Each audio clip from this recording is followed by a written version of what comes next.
You already know what time it is, man. The young goat in the building. Make sure you tune in to True Hill Heat Podcast.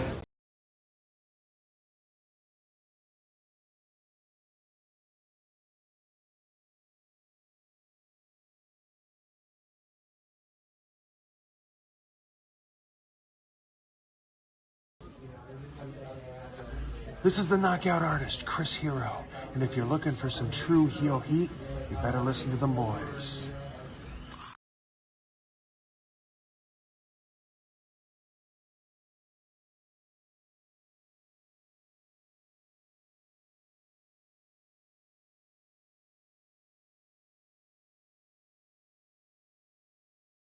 What's up, True Heel Heat? True Heel Heat. What's up?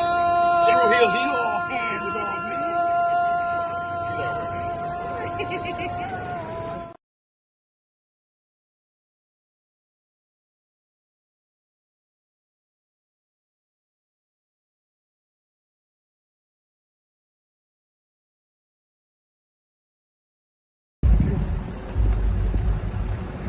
Yo, what up? You know what it is. It's your boy AJ Francis reporting to you live from New York City, the birthplace of hip-hop.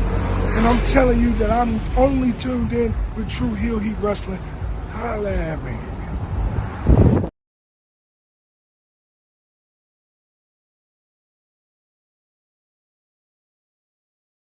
I'm serious. I'm not going to sit back and take this fucking shit.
Hello. It is me, your True Hill Phenom, SP3. We are live on the True Hill Heat, YouTube, Facebook, and Twitter for AEWramble, episode 151, hit list greater than hit row, reviewing the June 19th, 2024 edition of AEW Dynamite as only we can, and to do that, I am joined by the man of 54,000 subscribers, shortly approaching 55,000 subscribers. You go to him for your TV and movie reviews, as well as his assortment of excellent Yankee fitteds, and of course, his honest criticisms of Tony Khan and All Elite Wrestling. They're not like us. This is Jimmy Macram. Hello, ladies and gents. How are you? I am tired, more tired than I thought. I'm entirely sure what's going on. This man was up at 5 a.m. when it was 10 a.m. here, and I'm starting my work shift for Wrestle Talk. And I'm like, I just see you're active online. I'm like, go to bed, get some sleep. I don't remember what I was doing. Wasting time. Got nothing to do. You're an insomniac. Like at least between you and my other, co-host here on the channel, Romeo, who actively wake up in the afternoon. I don't know if Romeo has an insomniac problem. I do know that you do. Yes, I do enjoy not sleeping. What a terrible idea that is.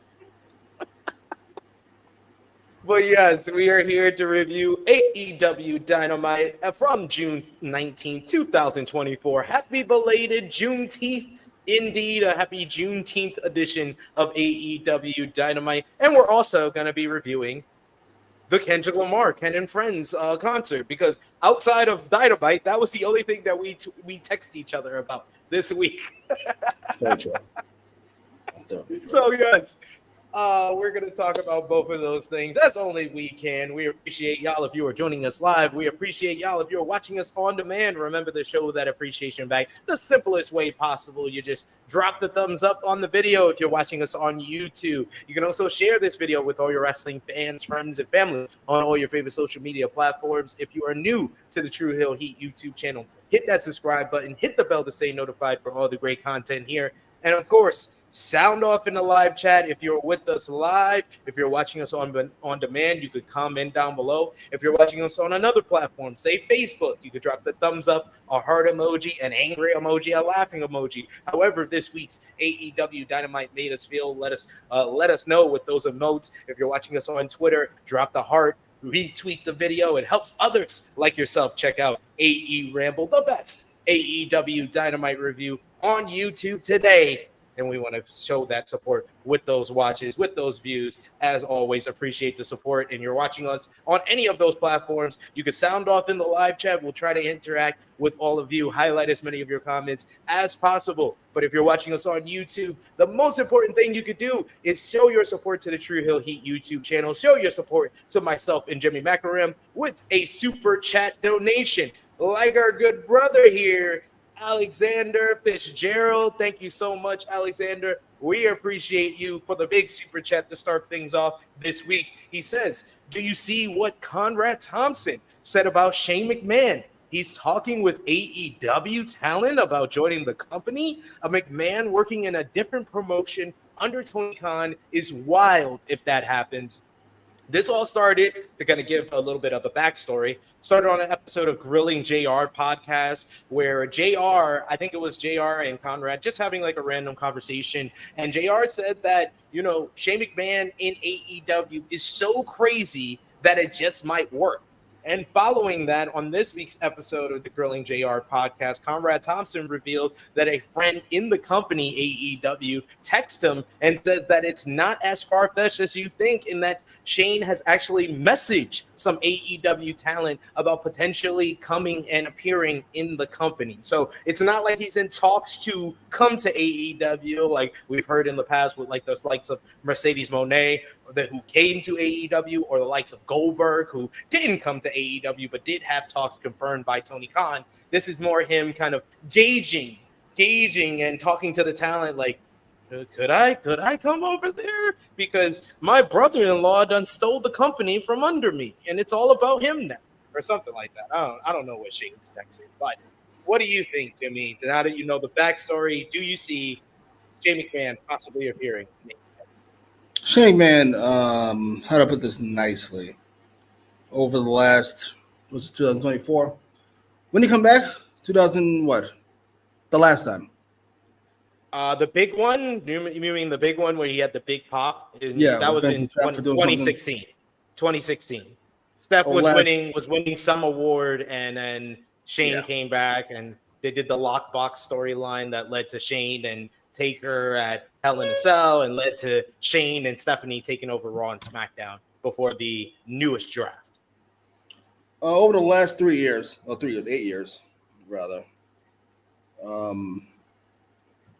We're all happy Shane came back, right? At least when he first popped up. But over the last 8 years, he's proven himself to be an egomaniac. We all read the reports about him and Brock at the Rumble, which is an insane idea. No, thank you, sir.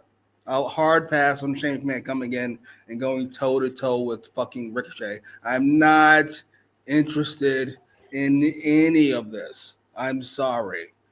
Now, he was coming as an executive or something.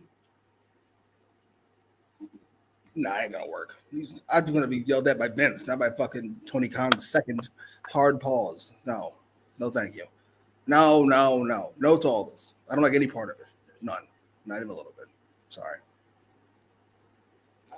As a fan of seeing crazy stuff that I never thought I would see, I can understand like an appearance, one appearance. Him appearing on AEW television would be so like, whoa, I never thought that would happen. That I think I would enjoy just the appearance. If he continues to appear after that, not so much.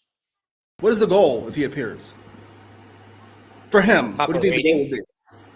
Oh, I was talking about with AEW, it would be the proper rating. But tweets be trending. But if you're Shane McMahon, it's to stick it to. I think it's Shane McMahon, regardless of if it's publicly known or not, he has to feel some type of like spite towards him, because when we were growing up in the Attitude Era, we thought eventually when Vince, passed on or had a sexual assault case against him, that it would be Shane McMahon that would take over the company.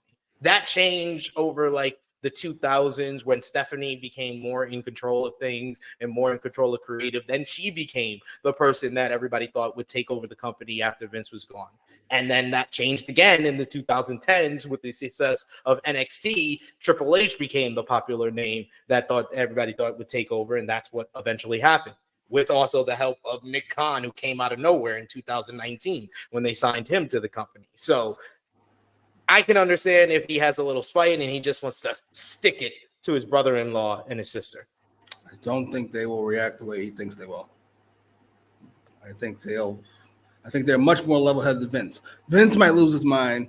I think Nick Khan in particular will go, "Oh, that's cute," and that'll be the end of it.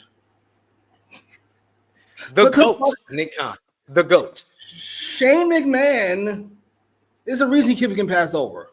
Why can't we acknowledge that? Well, every idea we've ever heard about Shane McMahon doing something has been awful. Have we not? Awful. No, he was the one that wanted. I mean, in the past, the past decade, you are right.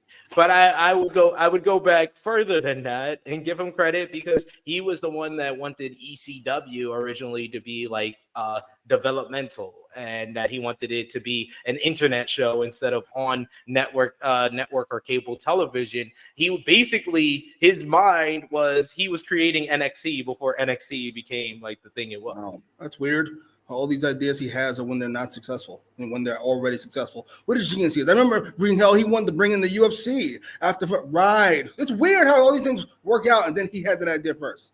Shocking. Well, no, I heard this way before they were connected to UFC and way before NXT was the thing. I heard this back in like the 2000s. What are you talking about? I'm talking about Shane McMahon being given the idea, saying he wanted to do this. Yeah, I'm not talking about that's what I'm just talking about with the ECW thing. I heard this back in the 2000s. I was a part of the internet wrestling community back then, and I heard that Shane wanted to do that. That's not what I'm talking about. I'm talking about, well, after ECW was a thing, and then Vince fucked it up. That's what Vince does. They say, "Oh, Shane wanted to do this." That's in 2000s. Agreed. Then the UFC thing was after the UFC thing already became a thing. That's what I'm saying. I can't give you credit for having it. Oh, okay. No, I thought you were saying it became a thing with WWE where it's a part. No. I'm saying Shane always gets credit for something after that or thing has already happened. That's what I'm saying. Okay. I can't give credit for that. After it bombs or after it fails. Yeah. It does. Shane didn't want to do that. Shane thought Raw Underground was a bad idea. I'm sure he did after it's already failed. Good job, stupid. How about beforehand? After he was the face of it at the beginning. I don't vote for the okie doke. Shane strikes me as a trust fund baby. He might be the best of the bunch, like personality-wise. You always say he's really nice to hang out with, but he strikes me as a trust fund baby. Sorry. Not interested. We got another super chat donation here from our boy Will Chisholm. So we got to give one for Alexander here. We'll give our favorite to start. I'm serious. I'm not going to sit back and take this fucking shit.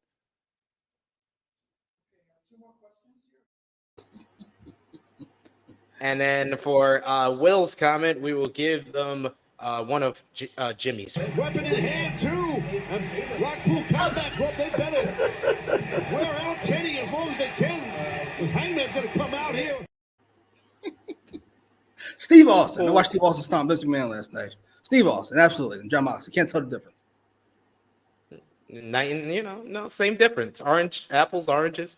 Will says, I bet Jimmy wished that was Tony Khan in the spot Chad Gable was in at the end of Raw. Chad Gable was murdered at the end of Raw. We did talk a little bit about Monday Night Raw the date after, where I told you that was one of my favorite Raws of the year. It's still not. I said it on, shout out to the Rest Things podcast. I I filmed their latest episode yesterday, and I said that it's second. It's my second favorite Raw of the year so far because look at you now, boy. Look at you now, boy. Yeah, I know I'm it. sorry. It's a great I'm episode. sorry. That Chicago episode with that segment with the Rock and Cody interacting at the beginning of the episode, and then the middle with Drew, Seth, and Punk. That's the best episode of Raw this year. That's the best episode of WWE television, in my opinion, this year. But this is a close second because there was so much noteworthy stuff. But the big thing at the end, the Wyatt 6 debuting. What did you think, Jimmy? I thought it was very well done. I was not looking forward to it. I can't believe how well it turned out. I'm a little concerned about Chad Gable. I was so happy. You got to understand. I want him to win at the pay-per-view, but he got more airtime on this show than anybody, quite frankly. And then he got shot. How do I say this with the Wyatt 6? Everybody remembers The Undertaker, and they remember like the lightning bolts and the fucking fire and shit. But to me, the best version of Undertaker is the Ministry of Darkness because none of it is, not none of it, but almost all of it is just creepy. It's not supernatural. He's not hanging people, marrying Stephanie, kidnapping Stephanie. It's all just this guy's a fucking creep and he's out of his fucking mind. It's not he's embalming Stone Cold. I reminded the rest. I reminded the Wrestling's guys because the Wrestling's guys actually asked me, "Is the Undertaker a heel or a babyface to you?" I was like, "Look at the things he did. I think he's definitely a heel." I was like, yeah, outside the ring, inside the ring, he did too much stuff that even his, old man Taker days doesn't make up for the fact that he embalmed somebody. He embalmed somebody. He kidnapped Stephanie, put her on a cross, and was about to basically forcefully marry her, which eventually would happen with Triple H. That's why Triple H is always going to be a heel to me. And then you have all the other stuff from pouring cement on Paul Bearer. Yeah, I agree with you. Yeah, that's the only thing that works the best to me is this nigga's out of his mind, Undertaker. So the Wyatt 6 veer towards that. They're just a bunch of creeps who go around doing fucked up shit. I'm here for it. But if this becomes some magical fucking, I can't. I'm over it. I was always over it. Once I was past 12, I was over it. I don't need magic in my wrestling. Sorry. Yeah.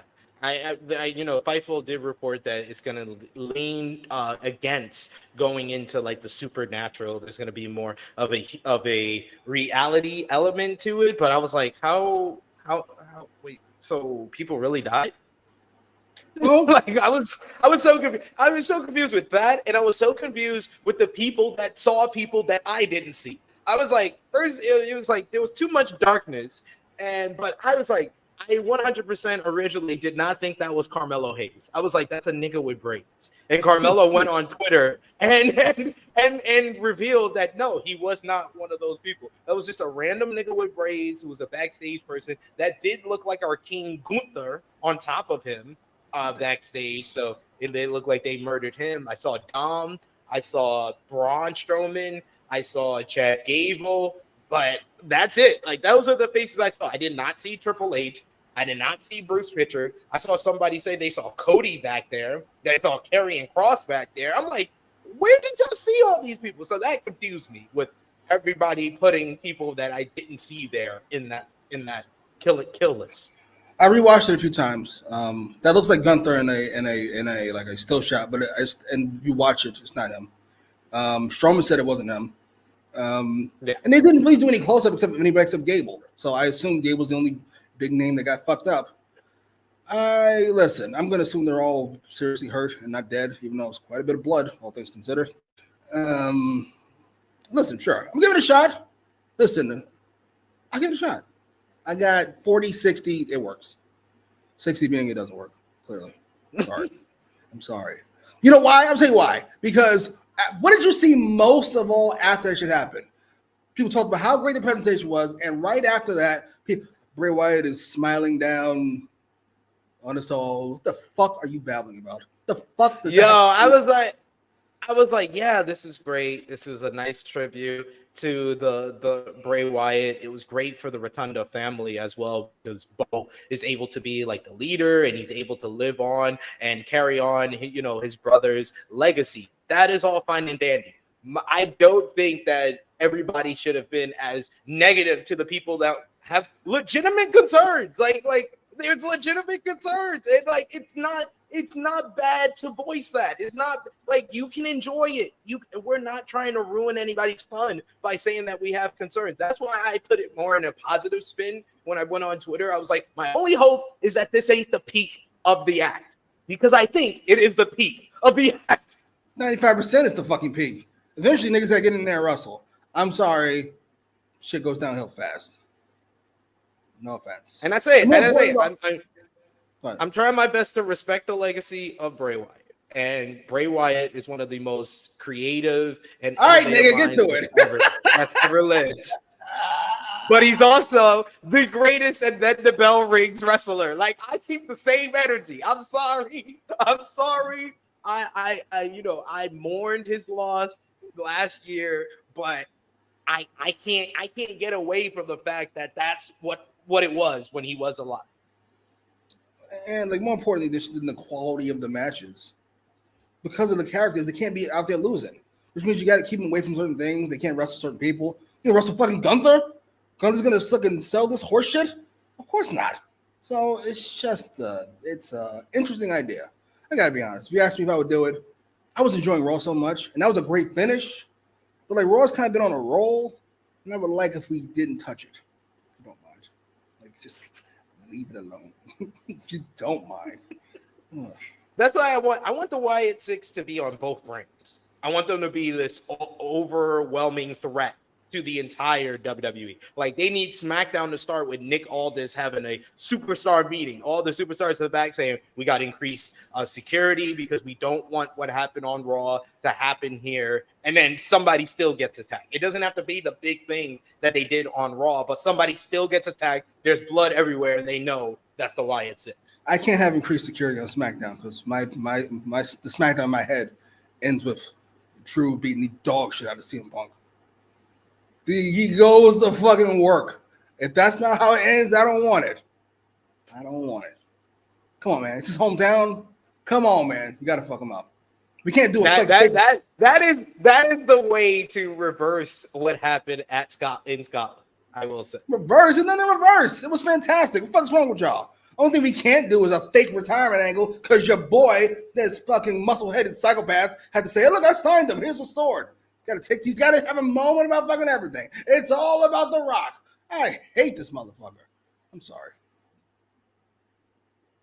It wasn't great because Punk had to pose. Instead of getting the heat and absorbing all the heat, no, he had to pose and take pictures with people in the front row. Fucking glory hog. Absorb the heat. Heat. Huh? He's loved, even in Scotland. Sorry, sir. By four people that look like Colin O'Brien. That's all. Conan O'Brien. Three of them Conan O'Briens in the front row. That's all he had to do. That you're gonna mock Scotland now? Ain't that a bitch? No, I'm mocking those people. They're Scottish, nigga. Why couldn't the person be like that person in the front row who was flipping Punk off? Be like that. Oh, Will Chisholm. All those losers upset. Did you see it? Did you see some of the crowd shots? I was cackling so hard. It's bullshit. Fuck you. All these Twitter people. Will they ever go back to Scotland? Nigga, what? Stop it. Of course they will. And those idiots will still pay thousands of dollars. Of course they would, because they understand they saw a great show. Get screwed again. Concerned about a happy ending. It wasn't a great show. Concerned about. It wasn't a great show. It was a good one. I saw you. You were going off. That shit was hilarious. I'm glad you calmed down a bit. That shit was hilarious. Did you see how deflated the crowd was? Niggas, the end of the show. Who gives a fuck? Yeah. Fuck them. Yeah, they're deflated. They were deflated. For what? 30 seconds? Who cares? Beat it. So my analysis of stating the fact that they played in the crowd. They were deflated. They got that 3 count echoed in front of 11,000. They got their feelings hurt, essentially. Aww. That's a shame. They got let down. They got let down by professional wrestling. It's not real, nigga. We got a super chat donation from Will Chisholm. You got to deal with this Punk mark for the rest of the show. So he said, so Shane texted Chris Jericho to get him a job. Yes, he Listen did. up, you Yes, he did. prick. I don't know. Yeah, I'm not sure if Shane texts him, but maybe he should if he wants to get a job and wants to appear. I can't wait. I actually hope he does, because fucking AEW fans got to learn one way or another. And they only learn the hard way. They don't learn the easy way. They only learn the hard way. Bringing Shane, look, we got Shane McMahon over here, and then 5 months later, what the fuck? Why is Shane McMahon beating Will Ospreay? Well, I don't know what to tell you. Why is Shane McMahon beating Swerve Strickland? Shane McMahon, remember, he's one of the two last people to get one of three of the last people to get a pinfall victory over Roman Reigns. Oh my God, you've convinced me. I hope this happens so bad. I need this in my life. Alexander Fitzgerald says, I'd like Shane over all the other McMahons and Triple H. If he stays backstage and helps creatively, I'm okay with that. I just don't care to see him as an on-screen character. But why? Besides the fact that you like him, which is a terrible way to go about any business decision. Why? That's all I want to know. Why? The brilliance. Yeah, I want to know what Shane's going to bring that they don't already have. Yes. Maybe they can help out with their merchandise, because their merchandise has been getting bashed on social media and across the board. Maybe. We do have another super chat donation from our good brother, the GOAT, Will Chisholm. Thank you so much, Will. We appreciate the support. I'm hurt and I'm old and I'm fucking tired and I work with fucking children. Will says, it's funny since I love Triple H more than Shane, but Vince loved HBK more than Triple H. And we know that back in the 90s. He did for a time, but I think he loves Triple H more. I think he respects his gangster. That promo, we talked about great Triple H promos. We talked about the one that's in the heat and the the I'm gonna stop watching with Mark. The best one might be the one he gives to Seth, where he's like, if people aren't hitting you, you're not making enough money or you're not doing well enough, or whatever fucking says. So that's a great promo, and that's who Triple H is at his core. Like, you just work until you die. And that's what Vince is mostly at his core. A little pervert on top, but you get the point. I was also asked on Rest Things, who's the greatest heel of all time, and I was like, it has to be Vince McMahon, because he's hated for what he did on screen and for what he did off screen. Vince is the greatest heel ever, and that was the case before I found him shitting on people. He's just doubly the greatest heel now. It is what it is. Sorry, it's been over. I know we have to hate him now. Vince might be the greatest wrestling character fucking ever. I'm not entirely sure what we're talking about. Because all the best wrestling characters are you turned up to 10, and he turned that shit up to 100. He broke the dial on that shit. Oh, I wish he wasn't a creep. That's a shame. Vince is fucking fantastic. As a character. We do have our good friend from Fightful, Joel Pearl, in the chat. He says, if they wanted you see the important people, they would have shown you the important people. Right. That's true. You're gonna show Chad Gable, not gonna show Gunther is dead? What? Come on. They just glossed over the king of the ring may be dead. Our SummerSlam main event is up in the air. We got Chilling with Chase. He says, I'm 80% that this doesn't work. I have legit concerns on this about the Wyatt 6. I mean, this is fair. That's how the Undertaker. Has any fucking creepy thing ever worked? No, Kane doesn't count. You connect to the Undertaker. Sorry. Yeah, you're an offshoot of the Undertaker. Yeah. I mean, Papa Shango scared the shit out of me when he made Ultimate Warrior throw up and shit, but that didn't get over well. especially after he missed his spot at WrestleMania 8. So. No way. Like the Fiend. Wyatt, well, I mean, Bray Wyatt, the Fiend worked for a while. The cult-like character worked for a while. But I mean, when it ventured into the supernatural, that's when people started to disconnect from that. But the Fiend did work until Hell in a Cell. Yeah, you had to go against another main eventer. But he didn't have to. He literally had one match, and they were like, world title match, Hell in a Cell, you and Seth. All he did was his debut at SummerSlam, and they were like, yep, we got to put you in the world title program. Sold. Jesus. Listen, I don't want to bring anybody down. I'm just saying. We'll see. We shall see. We also got a super chat donation from Chuck Berries. Thank you so much, Chuck Berries. Appreciate the support. He says, Okada is officially my favorite character in AEW, bitch. I'm seriously, if Romeo is watching, I'm going to hit him up later. I need one of the bumpers to be Okada. I'm so sorry. I'm so sorry. Why you so crazy? Take it easy. Take it easy. Yeah, what do you think about Chuck Berry's Okada being his favorite character in AEW? Okada's hilarious. I'm not gonna go quite that far, but Okada is objectively hysterical. I swear to God, I don't want to sound too sassy, but he's got like movie star looks, and he's got movie star acting. It works. His face he makes is hilarious. He's pressing the button, then he kind of looks up this blank stares like, this motherfucker is hilarious. He pressed it over and over, and then said, I pressed the wrong button. You can't press it. It was so great. So great. We got Angel in the chat who said he went to Dynamite last night live and loved it, especially MJF and Roosh, as well as the 8-man and Rampage with Willow and Deeb. So shout outs to you for going to AEW Dynamite last night. Look, it seemed like a good time. Seemed like you guys in Virginia had a good time at the show as well.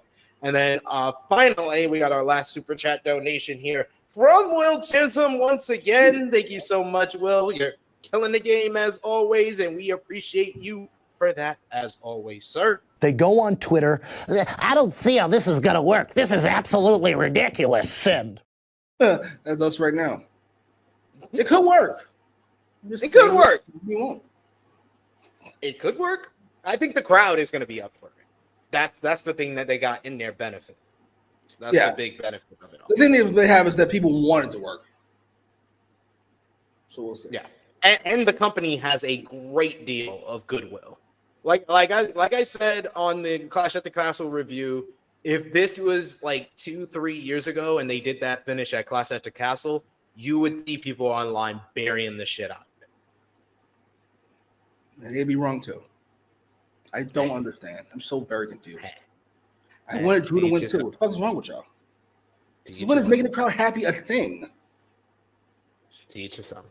Will says Vince took NXT from Triple H and almost killed him and got rid of his NXT kids, but he kept HBK popping ass with Sexy Red. I keep forgetting this nigga had a heart attack. Vince was back for like 2 days. This nigga had a heart attack. That's not funny. I'm not sure why I'm laughing. Heart attacks are not funny, but it's the idea of like you're living free and this nigga comes back and it's like, holy shit, this guy's an ass. No, this was. I think this was before. This was in 2021 when he had the heart attack. This is like right after. Because that led to him. That led to his AEW retirement thing. in 2022. This is right after the AEW. Because remember, right? After AEW won the. Well, yeah, after AEW was won the Wednesday Night War. Yeah, and Vince took a shit. Yeah, absolutely. Oh, poor bastard. But yeah, I'm not putting HBK in fucking Sexy Red. I'm sorry, I can't allow it. It's very creepy to me. Is there what? It's very creepy to me, to be honest. I'm sorry. I don't like untalented people being on TV because they can twerk and Drake thinks they're good looking. I'm not interested. I'm not sure Drake thinks she's good looking. In fact, he likes her energy. Like that's what he's been missing his whole life. He's been missing that, like, how I say, it's the day after Juneteenth. Don't be too rude. Toronto probably didn't have many fucking ghetto strippers. I can't think of a better way to put it. I'm sorry. I got no better way to put it. Whatever the nice way of saying ghetto strippers. The words and opinions of Jimmy Macram do not necessarily reflect those of True Heel Heat, its viewers, or affiliates.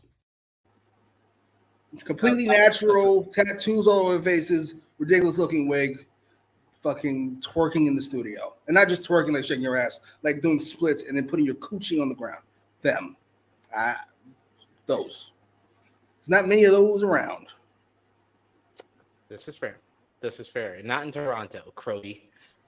Speaking of which, what did you think about Ken and Friends last night? The Kendrick Lamar Juneteenth celebration, the pop-up concert. You had Tyler, the Creator, J-Rock was there, Dr. Dre was there. Of course, DJ Mustard was there on the ones and twos. It was, I called it to our friends in the True Hill Heat chat, as well as to you, the greatest victory lap in the history of hip-hop. It was fantastic. I mean, I chose it over AEW at a certain point. I was just watching fucking Kendrick doing shit. And I forgot I had to show the fucking review. I had to go back and watch the last two matches just in case I missed anything, because I had it on and I was like going back and forth. Kendrick is fucking fantastic. The performance was brilliant. I thought it was perfectly laid out, unlike an AEW show. It ended on time. I think it was 4 hours and change. But Kendrick's stuff was, I think, an hour and a half, if that long. Maybe less than that. No, it was like an hour and 25 minutes. I think someone cut it up. Kendrick's set list I thought was brilliant. Had all his bops. He didn't skip a bop. He didn't do Meet the Grams, which you shouldn't. It's not. Don't bring us down. We're here to stand. No. The Dr. Dre transition to Not Like Us is the greatest thing ever. I know people think it's the Sistine Chapel, but it's actually Dr. Dre saying, "I see dead people." And I loved every minute of it. I'm glad Kendrick is finally getting his flowers. I don't know what took you all so long, but I'm glad it's finally happened. He's been top 10 for fucking forever. And you all just finally decided, oh, now he killed Drake. Oh, he is really good. Yeah, no shit. Welcome, yes. Welcome to the hip-hop music. It was fantastic. We got in the chat, Frantic World. It says that Kendrick Lamar concert was super West Coast indie. Right? It was. Where are you from, Frantic World?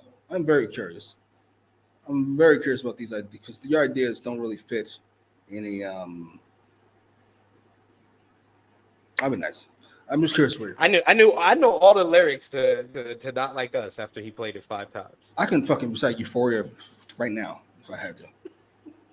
I can do Not Like Us if I had to. Hey Drake, I heard you like I'm young. You're like, oh. Go to cell block 1.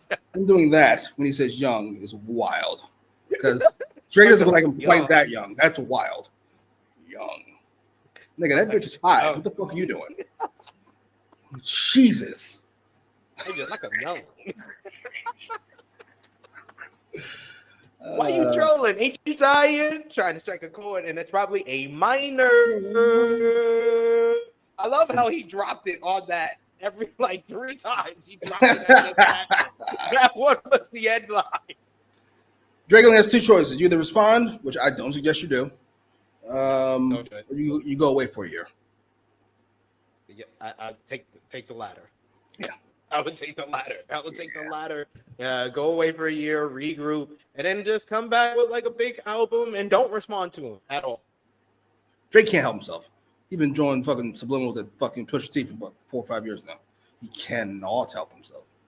He can't, but this is the wrong choice because Kendrick still got songs. He still got songs left. He still got songs. So as soon as you drop something, an hour later, he's gonna have a new track. I'm so curious about why he thought this was a good idea. I mean, he's done his best at avoiding these people for most of his life. He didn't respond to Joe Budden. Joe Budden dropped 4 diss tracks. He didn't touch it because Joe Budden would smoke him. I don't know why all of a sudden you respond to Pusha T and then you respond to Kendrick. That's what a terrible idea that is. Santa Girl says he's from Ohio.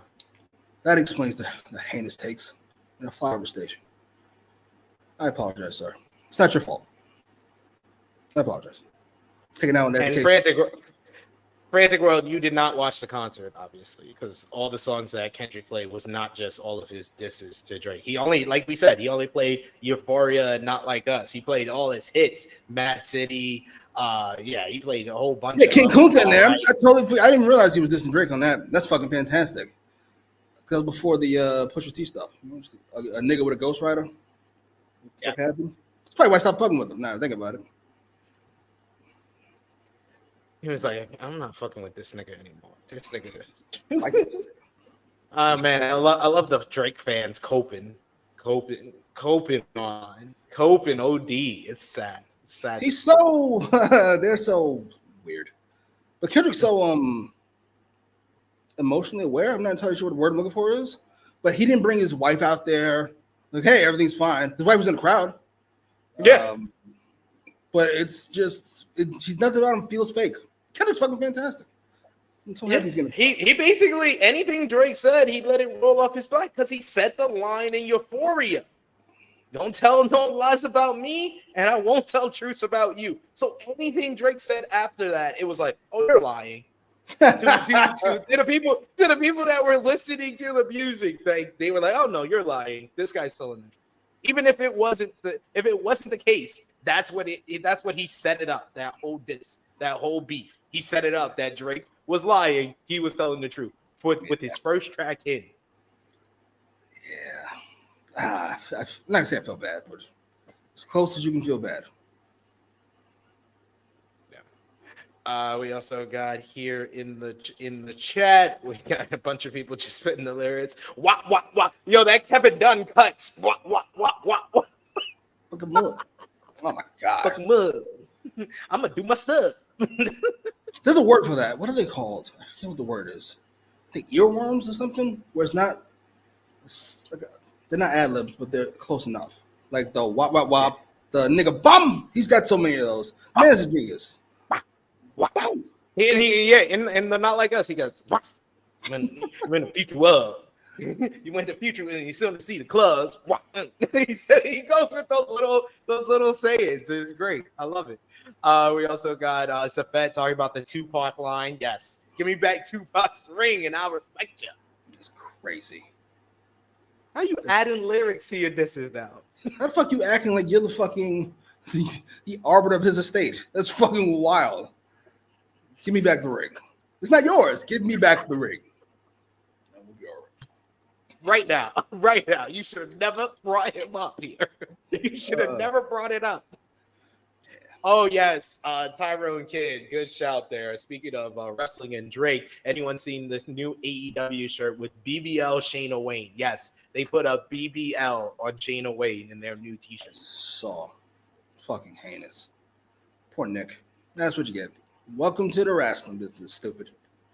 So I want all of y'all people to give an apology to Mrs. Matt Jackson. I know we don't do apologies to Matt Jackson here, but Mrs. Matt got a lot of blame for their merchandise, and their merchandise has somehow gotten worse since she got let go. All right, let's not go crazy.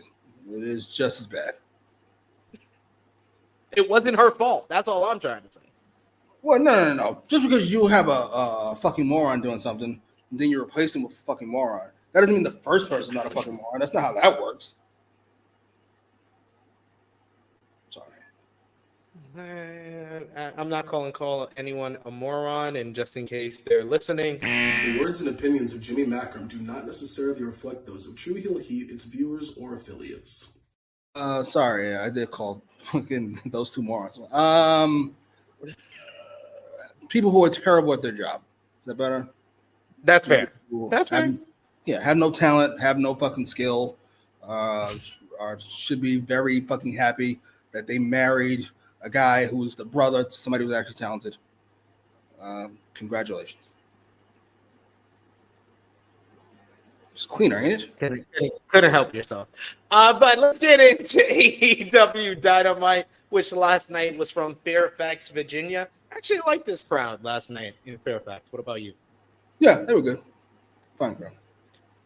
They were into everything, and they started off hot, as we mentioned last week. Commercial free. Our opening contest was the in-ring return of Maxwell Jacob Freeman, MJF, for the first time since December of 2023. MJF wrestling on AEW Dynamite, and he was going one-on-one with Roosh after recent weeks, the recent brawls that these two men have had over the last 2 weeks. And it started off right where we left off with the brawl last week. They start slugging it out with each other. Roosh tries a drop down, but MJF opts for the Fargo strut and does the rude swivel hips. We get Roosh, who responds with a big old chop to MJF to wake his ass up. MJF gives him a chop of his own. He then, as they're doing the chop battle, MJF gets the crowd into it and then pokes him in the eye because it's MJF. Roosh gets a cheap shot headbutt that busts Max open right in the mouth. I was like, yo, this dude really be forgetting. This is not for real. He took control after that. Roosh started posing and kept MJF grounded in the corner. He missed the bull's horns, which after a quick roll-up attempt allowed MJF to get in basically a cradle DDT for a near fall. MJF tried a float over, but he landed awkwardly, only to sucker Roosh in with a snap Storm Zero power driver, showing that he was playing possum by hopping on his leg. Taking too much time, Roosh caught a charging MJF with an over-the-belly, belly-to-belly suplex into the corner. MJF tried to leap off the second rope, but he slipped, which allowed Roosh to land a big old right hand and a straight jacker power driver for a near fall. The fight went outside to the ringside area where Roosh really took advantage. He slid a chair into the ring, which allowed him to pull out the wires, and he started whipping MJF with it, trying to choke him with the wires around his mouth. A bull's horns, and he tried for the bull's horns, but he ate a drop toe hold into a chair. Both men fought on the apron, where Roosh then hit a ridiculously looking overhead belly-to-belly suplex off of the apron to the floor. Back inside, Roosh once again went for his finish, but he got caught with a big old lariat. MJF then hit a spine buster and started laying in the punches. He took Roosh to the apron where he hit the heat seeker power driver, and then he transitioned smoothly into a stalling brain buster for the 1-2-3. I thought this was a very good opener, very good physicality in this one. The aggression was there, the intensity that was there as well from the last 2 weeks. We got that here in this matchup here. Roosh doesn't lose anything, losing to a former AEW World Champion. And I like the little show of respect on the pinfall where Roosh kind of gave a signal, kind of rubbing MJF's ear to kind of show that they had respect for one another. MJF picks up a victory in his first match back, but then he's immediately interrupted on the big screen by Brian Cage, the Gates of Agony, and Hechicero, who are applauding on the Contron, and they said that the EVPs have not been happy with MJF's recent comments about them, and they had made a match official for Forbidden Door. It would be MJF versus CMLL star Hechicero. The crowd didn't react much to this one, as Hechicero cut a promo in Spanish. MJF looked confused because he doesn't understand Spanish, but this is the match that they set up for Forbidden Door. Hechicero going one-on-one with MJF. What did you think about the matchup, the opening contest here, and what did you think about the post-match? Match was good. Roosh was his usual violent self. MJF looked like he did not miss a step. However, let's stay on the match for half a second. It was really well done. I'm glad they went with a clean finish. And I'm glad they didn't go for fucking roll-up. Very much anti-roll-ups when it comes to superstars. And MJF is a superstar. When there are only 9 draws in wrestling, only 2 draws in this fucking company, he should beat Roosh clean. And it shouldn't be that fucking hard. As for the post-match, Brian Cage talked well. I didn't realize he had that level of kind of personality. He was really good. Yeah. Hechicero, I had passion. Who the fuck wants to see MJF and Hechicero? If you're not a loser who fucking spends time just watching all the wrestling you can find, no disrespect to all of you, because I feel that fits quite a few of you. I'm just saying. Hechicero hasn't been treated as a big deal here. He just hasn't. He had a really good match with Dragon. That's the only thing I can tell you. And he's been part of the team versus the BCC cells. That's all I know about Hechicero. That's all I need to know. Why is him and MJF a big deal? How many warm-up matches do you fucking need? Why is he even on this card? Who's going to pay this MJF versus Hechicero? What the fuck are we doing? This is common sense. This is so weird. I'm so annoyed. Ugh. Yeah, I told you when they made this announcement, I was like, so if it's in the Owen Hart first round matchup, I can accept it. It has stakes to it. It feels like, you're taking one of the top stars from CMLL to verse MJF. That's what MJF said in his first promo back on Dynamite, that he was going to probably verse one of the guys from New Japan or CMLL. It makes sense in that part, but when when we were confirmed later in the night that it's not part of the Owen Hart Cup, that it's just it feels like a very random match to do. You did no real setup for this, when really, like, the setup for Hechicero on AEW Collision was him and Garcia.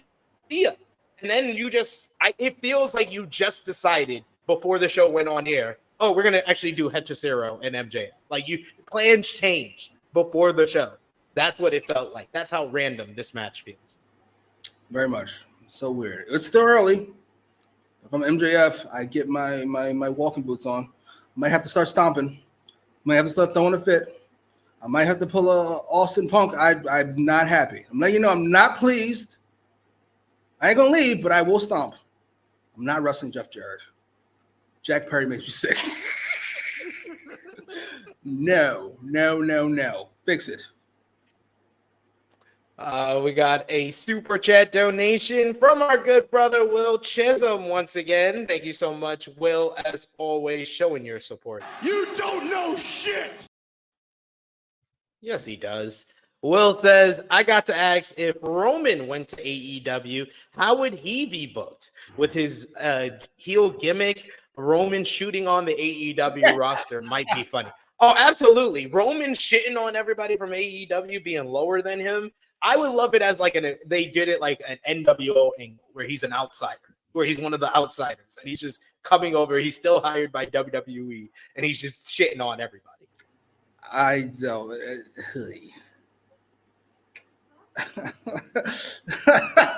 I like the outsider angle because Hogan, Nash, and Hall are dangerous, but Roman is dangerous, and like he gives across this "I'm better than you" vibe. I'm not sure it works great. Like fucking MJF. First thing Roman's gonna say, "Where's the rest of you?" Like. Fucking, I wanted to talk to your dad, not you. What the fuck is going on? As he towers over this motherfucker, are you serious? Like, come on. No, I don't want to see Roman in AEW. No, and him being booked in AEW like that, I wouldn't do that. No, I'm not sure what I do, but not that. I might do Angle and Joe. Whoever you want to be Joe in that fucking situation, I don't know, but Joe. That works. But him shitting on the roster, that's a terrible idea. I feel like there's only 3 people who can keep up with Roman on the mic. Well, 4 people, but he's currently hurt. Eddie Kingston is hurt. Off the top of my head, Samoa Joe, MJF, and Will Ospreay. I love that. Does John Moxley not exist anymore? Moxley can. Yeah, you're right. You're absolutely right. I'm sorry. I apologize for that. I'm sticking up for John Moxley. He has that. Yeah, look at you. Look at you. I'm proud of you. On the mic, man's a killer. Off the mic, he's broken to death. The growth there, though. The growth, I love it. That could be fun. MJF, Will Ospreay. Ospreay might be able to hang on hell zone. There's just too much shit to say about you. It's a terrible idea. It's the biggest star in wrestling since John Cena. What a terrible idea. No. We got Alexander Fitzgerald with a super chat donation. Thank you so much, Alexander. We appreciate the support. Let's fucking go. Do that again. Just play video again. Show Punk's face. I'm sorry, Punk. Let's fucking go. Yeah, smile. Ugh. Alexander says Def Rebel is creating the AEW shirts. Like it's like WWE with their music and AEW with their shirts. What gets shit on the most? Def Rebel was taking a beating last month. Because of that fucking horrible Braun Breaker music. Oh my god. I have never seen someone that I've enjoyed their push so much, and their music just sounds like sounds. Like they were just on a mixing board and just. It's so bad. Which is weird because he's the best booked wrestler in wrestling. So maybe Ospreay. Other than that, it's Breaker. It's not close. And it's so weird for WWE too because they gave Pat McAfee, I would imagine, a fuck ton of money. Samantha Irvin should be getting a fuck ton of money. So they understand the idea that it's more than wrestling. All these things matter. And Def Rebel's still here. How is that a thing? I don't understand. I'm so very confused. Crazy to me. Crazy. We got Chilling with Chase and Roman's gimmick would be, I'm not showing up. I mean, that was his gimmick in 2023. That was his gimmick in 2023. So, I mean, fits here. We got another super chat donation, this time from Chuck Berries once again. Thank you so much, Chuck Berries. We appreciate it. Tony Khan, this is also on you, because you can stop this. And Chuck Berry says, poor MJF. Who gives a fuck about Forbidden Door? It's all about blood and guts, in my opinion. I mean, blood and guts it was vaguely mentioned during the Bucks matchup, but it wasn't made into a big deal. They were very much focused on Forbidden Door. And honestly, I give a fuck about Forbidden Door because I would say this is the best build that they've ever had for a Forbidden Door pay-per-view. I know it's only been 3 years, but out of the 3 years, this has been the best. Yes, but they are doing a great job of promoting matches I don't give a fuck about. Except the main event. Not all of them. Yeah.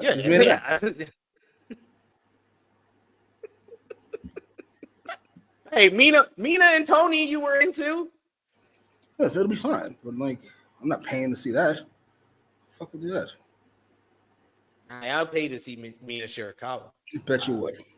I'm gonna move on before my missus watches. But yes. Has Willow's match been announced yet? Who? Willow. All right, she's in the tournament.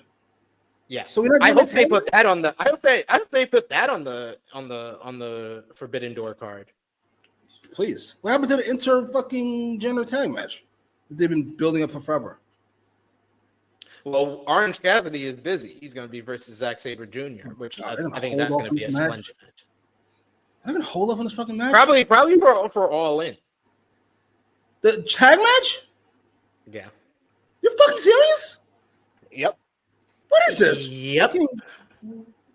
Rock and Austin versus the NWO? No, nigga. That's on free TV, but we got to pay for this. Are you out of your fucking mind? Absolutely not. No. We got Chilling with Jay saying Def Rebel is horrible. What are they doing with the music? They're like my cousin when they playing with their Fisher Price music toys. They have some hits. Like Io Sky's music is all-time wrestling theme.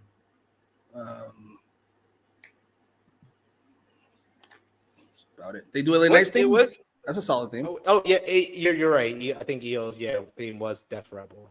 I think that was early Def Rebel though. So niggas that lazy. Yeah, it was like first year Def Rebel when they actually had to put in that effort to keep a job. Before they got on retainer, that was probably what they did. Yeah. It was like, yeah, you see, we can do quality here. The Roman theme is excellent. Roman's theme is an all-time theme too. Yeah, so that's 3 that we named. How many niggas on the roster? Boy.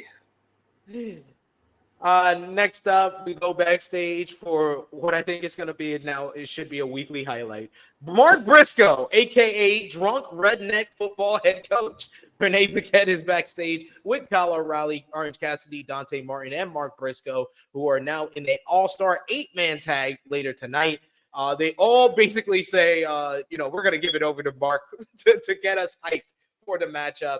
We do get Jack Perry passing by, and Mark just says, "Get your ass out of here, Jack Perry." He then says, he dives back into his promo where he says that the word of the day is redemption, and it's also revenge. Yeah, there's 2 words a day. He says that he's got his boy Dante Martin who'll be up in the sky, going real high. And Renee, he just goes off. John Kyle O'Reilly's making the funniest freaking facial expressions throughout this promo as well. And finally, after everybody walks off, Orange Cassidy gives Renee Paquette a friendship bracelet. How nice.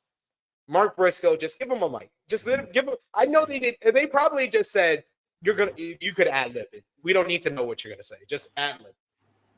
Don't forget, fucking Orange Cassidy also said, "Who was that guy?" As fucking Dante had just left. Absolutely.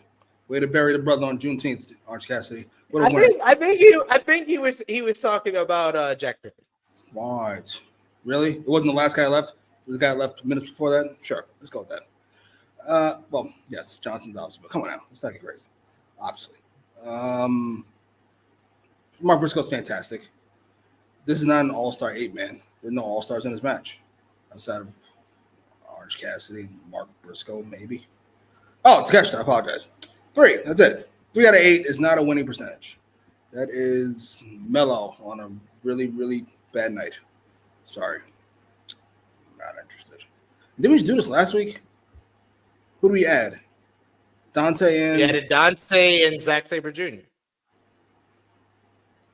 Come on now. He was splendid in this matchup. I don't care what you say. Sure he was. So what? Jesus. Fucking Action Andretti would have been splendid too. He ain't a fucking all-star. That ain't how that fucking works.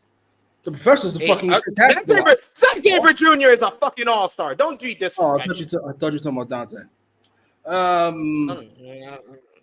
Yeah, Zack Sabre. Dante's cool. Zack Sabre's great. He's not treated like the star that he is, but he's great. Power Driver Finisher says, I don't know, but I was watching Dynamite and folks praise commentary for being wild. These guys ain't wild. They're saying things that show and prove they don't know how to manage themselves.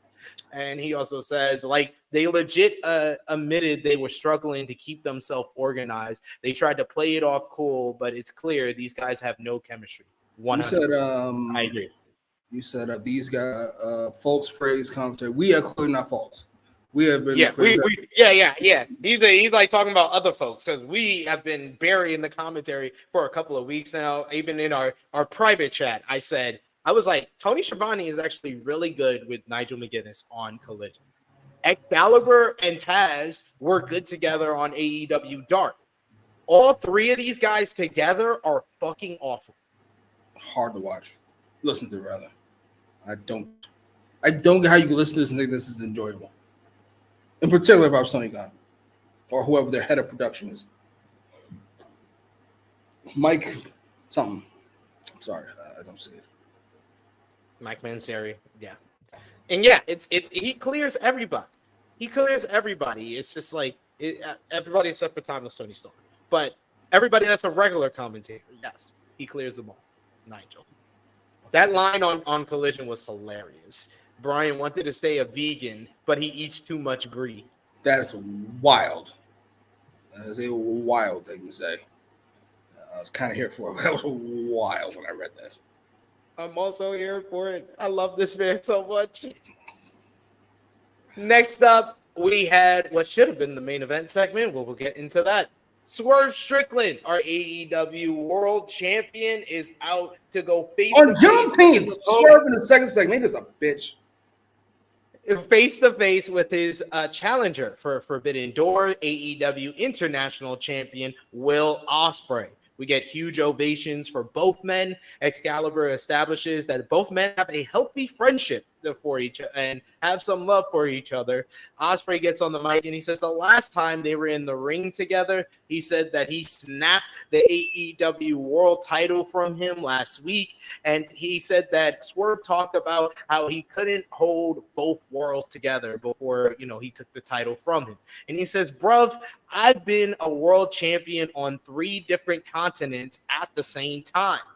Strickland is going to find out what the rest already know, and that's Ospreay is the best wrestler in the world today. But Strickland disputes that. He says that he is the best wrestler in the world because he is the AEW World Champion. And he asks Ospreay, he was like, I remember last year at Forbidden Door, I mentioned it last week, you beat Kenny Omega, but I also remember how you beat Kenny Omega. He says, is Will going to rely on Don Callis and the Don Callis family again to win the AEW World Championship, or can he stand on his own 2 feet? Ospreay says that he doesn't need Callis or the family. He can do this on his own. He says that while you were worried about Hit Row, I had me a hit list, and I didn't miss any one of them. He says that you brought up last week that you got this kill shot, but what if your kill shot falls just a few centimeters to the side? What's going to happen then? He says that he doesn't need Callis or the family. He could do this on his own. We then saw the Don Callis family watching backstage. Ospreay talked about all the people he's beaten on his hit list, from Kenny Omega, Kashika Okada, Shingo Takagi, and Chris Jericho. And Swerve, he says he can't hit him with that kill shot. Ospreay says whether it's the Stormbreaker, the Oscutter, or the Hidden Blade, he doesn't need the Storm Driver. He says that Strickland is going to wake up the next morning with pain without having the AEW World Title. And if he does decide to use the Tiger Driver 91, Strickland won't wake up at all. Swerve gets in his face and he laughs. He says that Ospreay is relying on what ifs. And he talked about all the friends Ospreay has with the Don Callis family and friends backstage. But Strickland doesn't have any friends, as it's what it took to become the world champion. Strickland asks, what happens to Will Ospreay if he breaks his arm? What happens to Will Ospreay if he breaks his leg at the pay-per-view? Strickland said that you can break his limbs, you can shave his hair, and he doesn't care. He would still be the mogul. The sacrifices are something that Ospreay hasn't done yet. Not for him, not for his wife, and not for his son. Ospreay immediately cuts him off. He grabs the mic and he tells Strickland to never mention his son again and to not make this personal. Nana steps in between the two friends and says both need to save everything they got for Forbidden Door. And Nana asks, whose house? And Ospreay grabs the mic back and says, it's my house. Ospreay's music hits. He's about to walk off when Swerve cuts off his music. He said, nah, we ain't playing like that. Ospreay said that Ospreay mentioned, what if he does want to make things personal? And he says, when it comes to the AEW World Championship, it's always personal. So when Ospreay goes home, he says, sends his regards to Al and Harry again. Oh, shit. I got Ospreay to go right back into the ring, get right in Swerve's face, all intensity. He gets in his face. We hear a whole bunch of trash talking between the two men. No punches are thrown, but boy, oh boy, we were big on our praise of last week's post-match angle with Ospreay grabbing both titles, but this revved up my hype for this main event of Forbidden Door even more. This felt like this was absolutely sensational with two primetime main event characters going on it. This feels like the two guys, along with MJF, three guys that could carry this company to the next level, or to the next stop in its progression for AEW. They felt like two bona fide stars going at it and building up, selling a ticket, selling a pay-per-view for Forbidden Door. That's what you got from that? How do I fucking say this nicely? You know what? We brought them up earlier. Well, I'll use it right now. You remember when fucking Triple H and Punk were going back and forth? And fucking Triple H very quickly realized this nigga's on a different level? Ospreay's on a different planet than Swerve when it comes to the microphone. I'm sorry. I'm not saying it's Punk. To be clear, but people say, oh, you gashing it, Ospreay, not Punk. I'm not saying that. I'm just saying the gap between the two of them, the gap between Punk as an A and Triple H as a B, is the gap between these two. B and a fucking C+. Swerve's not that guy. I'm sorry. On the mic, he's not that guy. I like this Swerve because this was more of the heel character that got him over. Because that threat to the family, it makes sense that Ospreay got hot about it because this man just cut a promo on a baby 9 months ago. Sorry, that ain't it. If I lose the belt, I'm still a mogul. I'm a podcaster? Really? Congratulations, sir. I suppose. Ospreay's on another planet. I'm sorry. Good luck.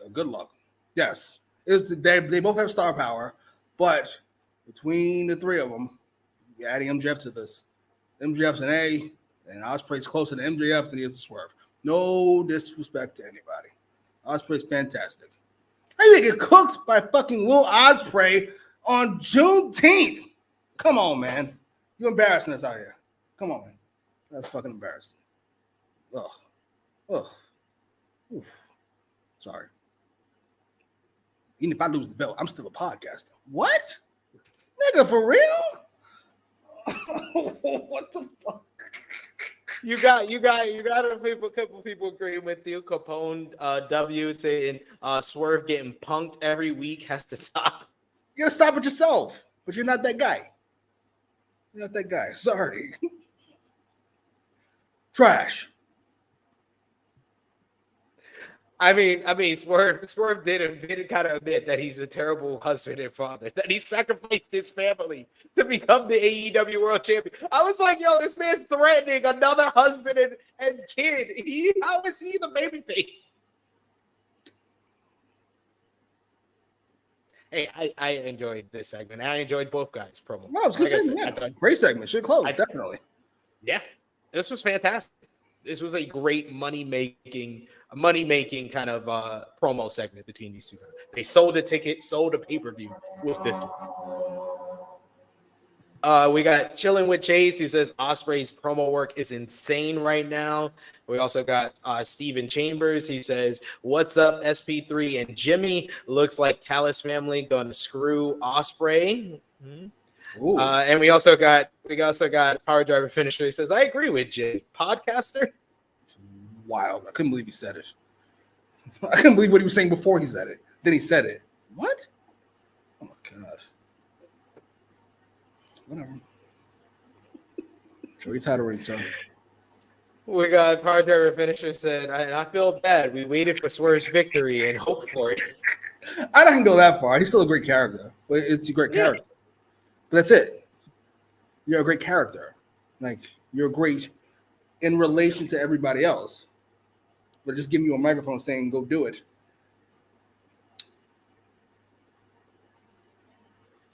I mean, he did, and there was moments. I thought about it when you were messaging me. There was moments in the Hangman feud. Hangman is not viewed as like a top promo in this company, but there was times that Hangman cooked Swerve. Remember the final promo before Full Gear, where he went off on him. Sorry, you might be right.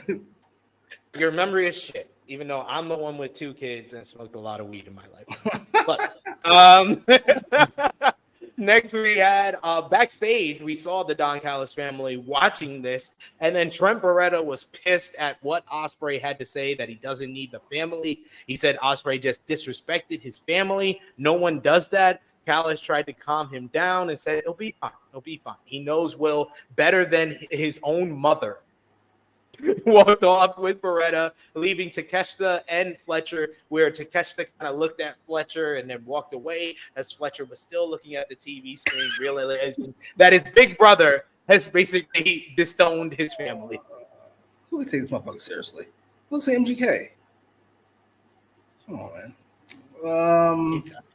I'll give you that. He does look like MGK. This is a situation, circumstance. Takeshi doesn't speak English.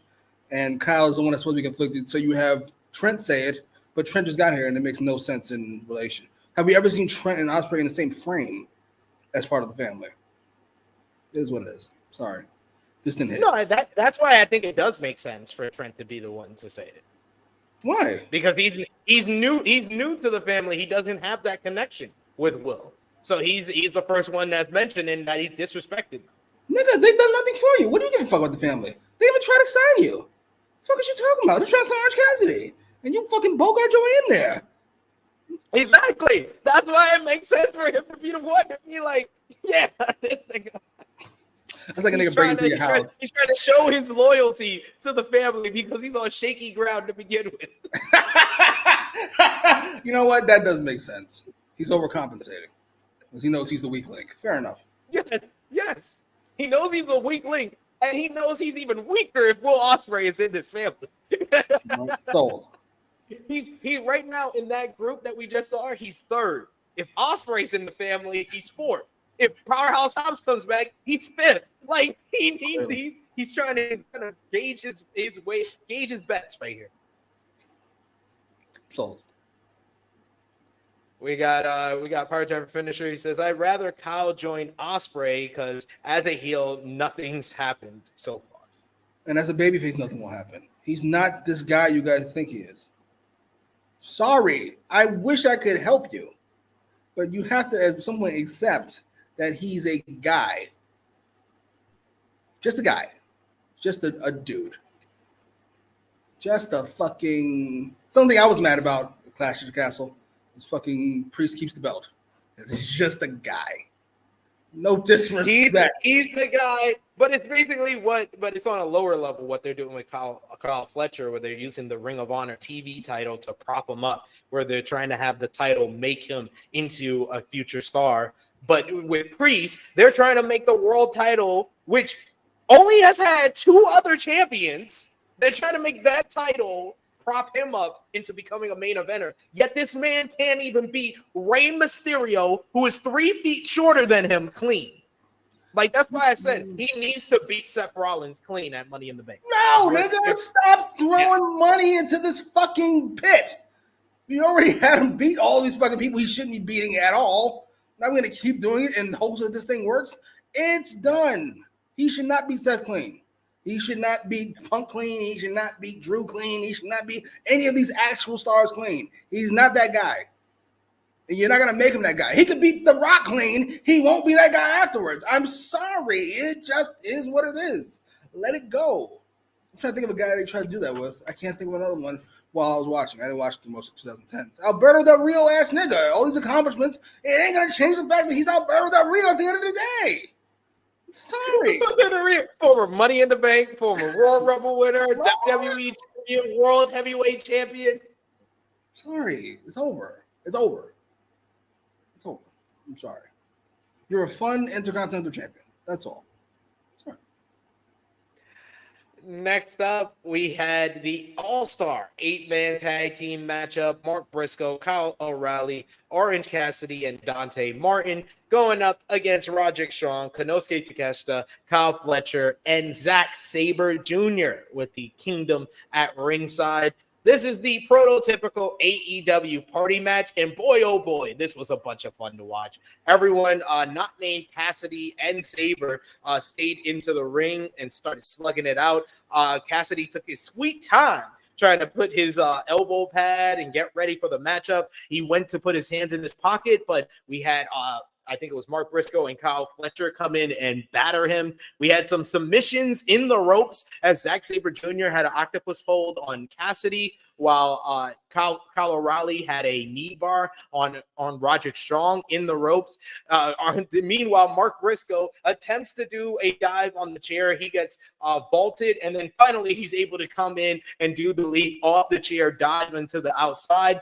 Dante Martin does a massive Hurricane Rana on Takeshita and a double jump dive, wiping out the pile, which was ridiculous. At that point, I texted Jimmy. I was like, man, Dante got his 2021 hops after the leg injury. Back from commercial, Cassidy and Sabre Jr. were going at it, exchanging holds, going back and forth with one another. With we got nearly a snazzy little roll-up by Zack Sabre Jr., which looked pretty. He then applied a cravat blind tag from Takeshita, who leveled Cassidy with a haymaker. But then Roderick Strong made a hard tag into Takeshita, which Takeshita didn't like. That led to a little bit of dispute, a little shoving between the two men. O'Reilly stepped in and started hitting both men, throwing some big-time kicks before Strong hit him with a big backbreaker, totally with a great sell by Kyle O'Reilly. O'Reilly fires back. He fought off Strong's chops and snapped down on his arm. Sabre and Dante tag in as Martin shows off his athleticism around, flying around, wiping out Kyle Fletcher. But then he took a bullet from Takeshita. Fletcher and Takeshita did an assisted avalanche powerbomb off the top rope for a near fall before we went to another commercial. Mark Briscoe gets the hot tag and he starts running wild. He does the rolling DVD, froggy bow. O'Reilly does a top rope knee drop. Martin does a big splash. Cassidy falls down off the top after giving the thumbs up for a near fall. Orange tries for the orange punch, but Sabre Jr. is able to trap the leg and allowing a Helluva kick from Takeshita. The match completely breaks down. We get high impact moves from everyone coming in and out. Takeshita gets the Stun Dog Millionaire from OC, the Axe and Smash from Kyle O'Reilly, dive from Martin, who also wipes out the Kingdom. Briscoe hits a blockbuster from the apron on Takeshita. Sabre and Orange start trading some moves as they're going back and forth, counter after counter. Sabre eventually gets the European clutch for a near fall. O'Reilly and Cassidy then hit the total elimination on Fletcher. Cassidy then fires off a big orange punch on Strong after he hits the big knee on O'Reilly, and the orange punch gets the victory for the babyface here. This was fast-paced, nonstop action, so much fun, super fun party match that this Fairfax crowd was totally invested in every step of the way, especially when they were hitting all their big moves. Post-match, Dante Martin is walking up the ramp when the scapegoat, Jack Perry, attacks him from behind. He runs off before Mark Briscoe chases after him. This leads to Takeshita catching up with Briscoe, brawling a bit on the stage to the backstage area, while Sabre Jr. and Cassidy face off with one another in the ring. This was a lot of fun. I enjoyed this one a lot. What did you think about the All-Star 8-man tag? Fun match. But if you watched last week's, you saw it already. This was that. I thought this was better. Sure. Or worse. You could have said worse. I wasn't sure. It was better. Zack Sabre Jr. is just so good. He's one of the best technical wrestlers I think I've ever seen. It's the least memorable part of this match. I love Zack Sabre Jr. With all the crackhead stuff going on around him. I'm sorry. Who's going to remember folks? Zack Sabre Jr. did. I'm sorry. I do. Sorry. I do. I'm sorry. It's a good match. It's a fun match. It's an AEW match, certainly. It's not an all-star tag. Stop fucking calling it an all-star tag. How vulnerable are you to marketing? You want these people who fucking picks, you know, I'm to be upset. It's not an all-star tag. Not an all-star tag. You got to have 8. For it to be all-star tag, you got to have at least 6 all-stars, and they don't come close. Sorry. Hey, Orange Cassidy's an all-star. Zack Sabre Jr. is an all-star. Mark Briscoe's an all-star. Konosuke Takeshita is an all-star. We're done. Roderick Strong. He's an all-star. No, we're not that's fine. That's fine. That's fine. We're over 50%. I let you slide with Takeshita. I let you slide with Mark Briscoe. But you give niggas energy, try to take him out. You're trying to get Roderick Strong, and then nope. Sorry. Half star. Yeah, it's a half-star ass tag match. Hey, Roddy Strong, former champion, one of the best records. Former champion of what? International champion, Ring of Honor World Champion, NXT Tag Team Champion, North American Champion. Absolutely. Roman Reigns and Roderick Strong, former world champions. Absolutely. Knock it off. Oh, man. Hey, I counted 5 all-stars, folks. Jimmy can have his count. I'll have mine. What do you think about Takeshita being a part of the NJPW G1 Climax 34 tournament coming up starting in July? I love Takeshita. I've said it since the first time he showed up. I said I was a star. Don't need to see much of anybody to know they're a star. That's why I don't know why you guys don't see the same thing I see about Jack Perry. But that's not the point. Point is, I saw Takeshita, I saw a star. I don't trust them niggas. I just don't. They don't fuck with AEW like that. I don't know why not. You think they have a healthy working relationship. You're not fucking Moxley. I assume he'll lose quite a bit. How many times did he lose in the tournament? Twice? Or is it a round robin? It's a round robin, so he has 9 matches. I can see him going 6-3. Oh. He would make it into the playoffs with that record. Let's call it a win. Sure. If he makes it into the playoffs, I'm going to call it a win. That's a goddamn shame. That's what we are on fucking Takeshita. Ain't this a bitch? He beat Kenny Omega twice. Am I dreaming? I don't see him winning the tournament. I mean, I would love it. I would love it if you. Sometimes I get my own ideas and I run with them in my head, and I forget that they're just my ideas. They didn't actually happen. But did he actually beat Kenny Omega twice? I could have. That wasn't me, right? That actually happened on television. Okay. What the fuck? That was a And now he's just a guy, a 6-3 ass nigga. Oh my god, what are we doing? 6-3 is a great record for the G1. You were 11-6 in the NFL. You're not a great team. You're a good team. Good team. All right. Come on, man. Oh, You can make the Super Bowl 11-6. you sure could, but he won't. He won't. So that's a big win. If he makes it to the finals, that's a bigger win. Yes. Okay. Takeshi What would be about my number. semifinals? Semifinals. No. Final four. Takeshi would be my number. Come on, most college teams would die to be in the Final Four. Except this is a fucking blue bud. This nigga is Alabama. This nigga is fucking Ohio State. We treat him like he's some guy, like he's Northwestern or some shit. Fucking Mike's Iron and Repair. Like I don't get why he's being treated like some guy. He's fucking fantastic. He would be my number 4 guy. I mean, 5 behind Omega. I don't understand why he's just some guy. I don't get it. I'm so very confused. I agree with you there. We get a video package for the TBS champion Mercedes Moné and her upcoming matchup against Stephanie Becker coming up at Forbidden Door.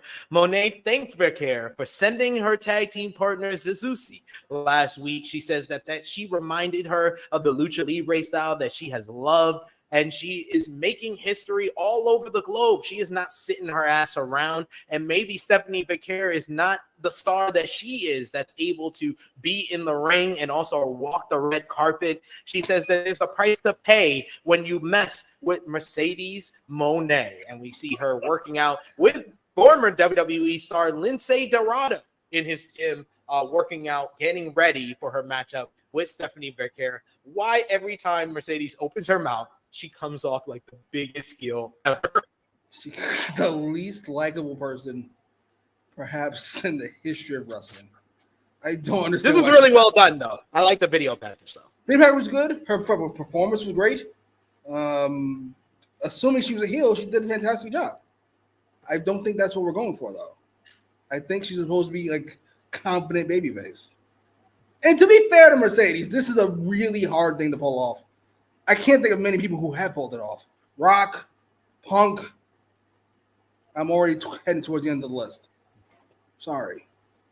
That's not my anti-hero. I'm talking about egomaniacal babyface. There's not many people. Flair. That's not it. Sorry. Mercedes ain't that. Sorry. She's not quite the Rock. Is that fair to say? I don't think so. I don't think she pulls that off. No. I bet Roman pulls it off, by the way. When he comes back. What, cool baby face? Cool, confident baby face? Yeah, I think he could.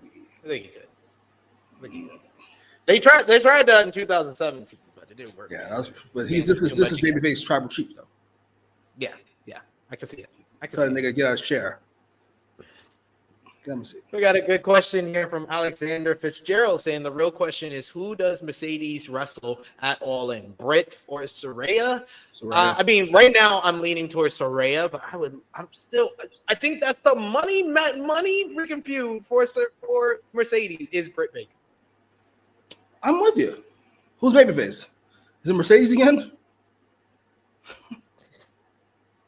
I mean, Britt's better as a heel. You're both better as a heel. Who's better as the babyface? That's why we got to figure out. they both play their heel characters that are supposed to be met as babyface and let the fans choose. I can wait for Britt to come back. I was missing her like 3 months ago. I'm missing even more now. But my guess would be Saraya. Did she just be Mariah May? I'm gonna assume Mariah gets her win back right here in the tournament. Yeah, we'll get to that shortly. We got next up, Big Man. We had in the chat here, Big Man Dog saying John Cena was an egomaniacal babyface. He certainly was. Like a psychopath. He's kissing Eve. Niggas getting pushed off the stage. She doesn't give a fuck. John Cena's out of his mind. It's like, fuck all that, man. I think Vince booked John Cena like he would be if he was a babyface. Yeah. I'm cool. Yeah. Kissing the girls, flexing my muscles. We got Cameras catch up with Roosh backstage after his loss against MJF, and we see a hand, might we say an invisible hand, on his shoulder, and it's none other than Don Callis, who said something in Spanish and then offered Roosh an opportunity. Roosh was upset, but then he stared down in Callis's direction. What do you think? Roosh joining the Don Callis family? If Jack Perry and Damian Priest and Kyle Fletcher was a group, it'd be this group. Let it go. It's over. You gave it as much of a shot as you possibly could. It's time to let it go. I'm sorry. This group gets more and more weird by the second. It's a mixed match of, it's a conglomeration of horse shit. What is this? What is this group about anymore? The fucking United Nations of heels. I don't get it. It's the League of Nations. Remember that group? Remember the League of Nations? Oh. The Legion of Doom. No, this stinks. Sorry. Sorry. Man, please, Roosh. I don't think you should join the Don Callis family. I don't think that's a good idea. What's it gonna be otherwise? Why can't he have his Lafection Ingonables? Do what? We tried that already. I mean, I think that's better than, I think him being the leader of faction is better than him joining a faction that not that many people are into. That nigga's not gonna get on TV anymore. And I can't wait to hear Frantic World's very objective takes about him and Andrade again once Roosh is off TV. We shall see. I'm not hoping for that. Next up, we got the Acclaim going up against the AEW World Tag Team Champions, the Young Bucks, Matthew and Nicholas Jackson, in an eliminator matchup. Max Caster tries to get his rap in, but his mic is immediately cut off. Then we go backstage to Hachika Okada, who is fumbling around with the controls. He says, "I'm so sorry. I pressed the wrong button." Oh. Bitch. I love this man so much. The Bucks then attack the Acclaim in the entryway before the bell. They gain the advantage and they throw Anthony Bowens into the barricade. He has an injured or wrapped up leg in this one. They isolate Max Caster for a bit until Caster is able to make the hot tag to Bowens, who comes in. He gets a bunch of offense, but then the Young Bucks start basically isolating him, going after the bad leg, attacking it with various super kicks. He's able to dodge the EVP trigger and mount another comeback, but again, the Bucks went after the leg with super kicks. The Bucks then pump up their Nikes, their Reebok, and they hit various super kicks on Bowens, including a double super kick. Nearly get the 1, 2, 3, but Caster is able to break it up. Bowens is set up for the TK driver, but he breaks free. Matthew grabs the referee and hits a low blow, so they're able to hit the EVP trigger. And for the third time, Caster breaks it up again. Caster was dumped into the front row, so the Young Bucks are able to come back into the ring, and they hit the Motor City Machine Guns made in Detroit finisher, but Bowens is able to kick out. Matthew then tries to use the title belt as Rick Knox takes one of them from him. He goes for the other one, and Nicholas hits his brother in the face with it. Bowens then hits the Arrival, and then the mic drop. Oh, you're hot? Okay. Cool down. He hits him with the Arrival and then the mic drop to give the Acclaim the victory here, as they gained the victory in this eliminator matchup, setting themselves up as the #1 contenders for the AEW World Tag Team Championships. Daddy Ass comes down to the ring and celebrates them in the post-match. What did you think about this one?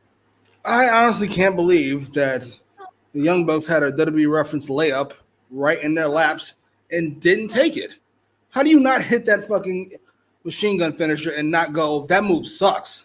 That move don't beat nobody. How do you not do that? Oh, well, that's a shame. Match was good. I didn't quite understand what the fuck was going on with Max Caster. why he wasn't even in the match at all. It was really just the Anthony Bones show. Bones is the better wrestler, obviously, but it became jarring at a point. It was like, is he ever going to get back in this match? What are we doing exactly? Why is this finishing sequence taking forever? The match was fun. I have no complaints outside of what I mentioned. You got to do the Rumble reference. It's fucking hilarious. It's hilarious. The first time it happened, you should have did it here. People would have complained on Twitter, but so what? Fuck them. That should have been it would have been like a nice little tease that the Motor City Machine Guns are coming, and yeah, it would have set up like a little red herring, a little foreshadowing that the Machine Guns are going to be future challengers for the Bucks. I agree with you. That was a missed opportunity there. This is the first tag team matchup that the standard tag team matchup basically a regular tag team matchup, not a no DQ or anything, since the Young Bucks lost to Sting and Darby Allin at Revolution. Wow. How do I want to say this? I think the Bucks have found their level. They were clearly above their shoes with the Sting thing and well above their shoes when we started this fucking EVP horseshit. But here's what it should be. Featured every week. You don't need a mic every week. You're not fucking Christian. We're not Willow. What are we doing? You don't need a mic. Christian was so great on Collision this past week. Really? I didn't see it. He was splendid. I read the Father's Day special. He got a crumpled up card from Nick Wayne, and Killswitch gave him a painting, and he was like, "Oh, thank you, Nick Wayne." What? Okay, Luchasaurus, sorry, Killswitch. And then he attacked Buddy Matthews and took him out, and said that the House of Black are no longer a trio, so they are not in contention for the trios titles. Yeah. Christian's great. They ripped up the trios division on the show. I'll give them that. They need to make it like we said at the beginning of Collision. Give them the trios titles on Collision. Keep the tag team titles over here. Distinguish. Clearly can't do a soft split. They're not very good at soft splits. It needs to be a hard split. Just split this fucking shows. So maybe things will change with the TV, depending on where they end up, which is looking more and more not like TNT to me. Maybe FX or whatever the fuck, FS1 or whatever. Maybe it won't even be Collision. Maybe it'll be just fucking Dynamite and Rampage or fucking a 3-hour fucking Dynamite. I don't know. But I think they'll still stick with Collision, even if they move to another station. No more Rampage. Make Collision 3 hours or whatever. Yeah, or 2 hours. Whatever. It's not important, but do something. This thing's a mess. Last week it was worthless. 2 weeks ago it was worthless. This week you had the Crusher thing. This week you have fucking Ospreay's going to be on it. Like, you got to let me know if the show's important or not. And then the week at not this week coming up, but July 5th they got MJF on it. They already advertised that. So I will say they have gotten better of streamlining their storytelling, where something happens on Dynamite, it's followed up on Collision. Something happens on Collision, it's followed up here. We'll get into that with the whole Hechicero Daniel Garcia thing. That was followed up on this show from Collision. So I will give them that. They do have central Collision stories like the Christian Cage stuff and stuff like that, but they have most of the important stuff is on Dynamite.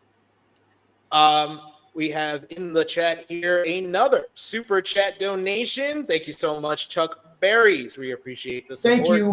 Fuck you. Bye.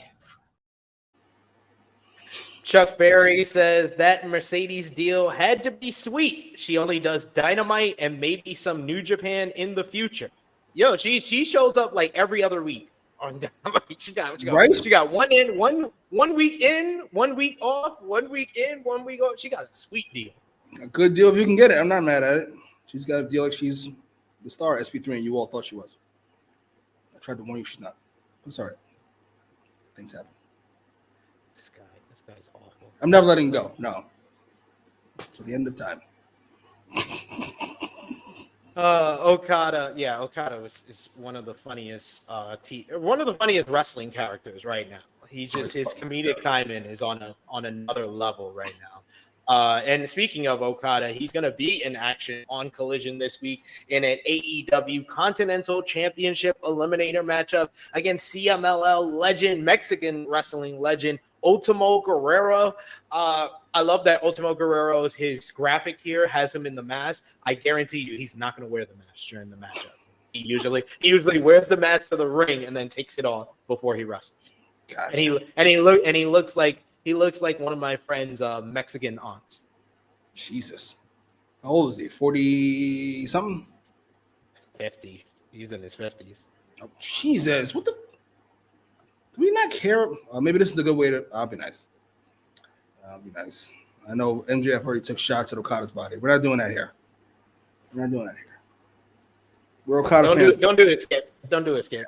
Fans over here. Learn how to talk to black women, Stephen A. Samoa Joe and Hook are next. They are backstage. They are walking backstage like they are freaking out of Pulp Fiction once again.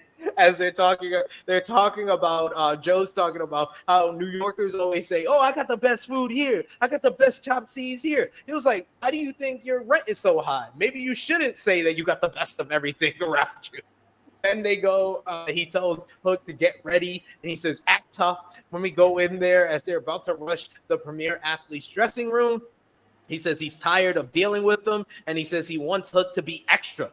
They bust open the door, but they aren't in there. They left them a note challenging Joe, Hook, and Shibata to a 6-man tag on Collision this week. Joe accepts. Shibata says that he's going to beat up those goofy bitches through his translator. And Hook says something, and Joe tells him, "You're going to have to work on that."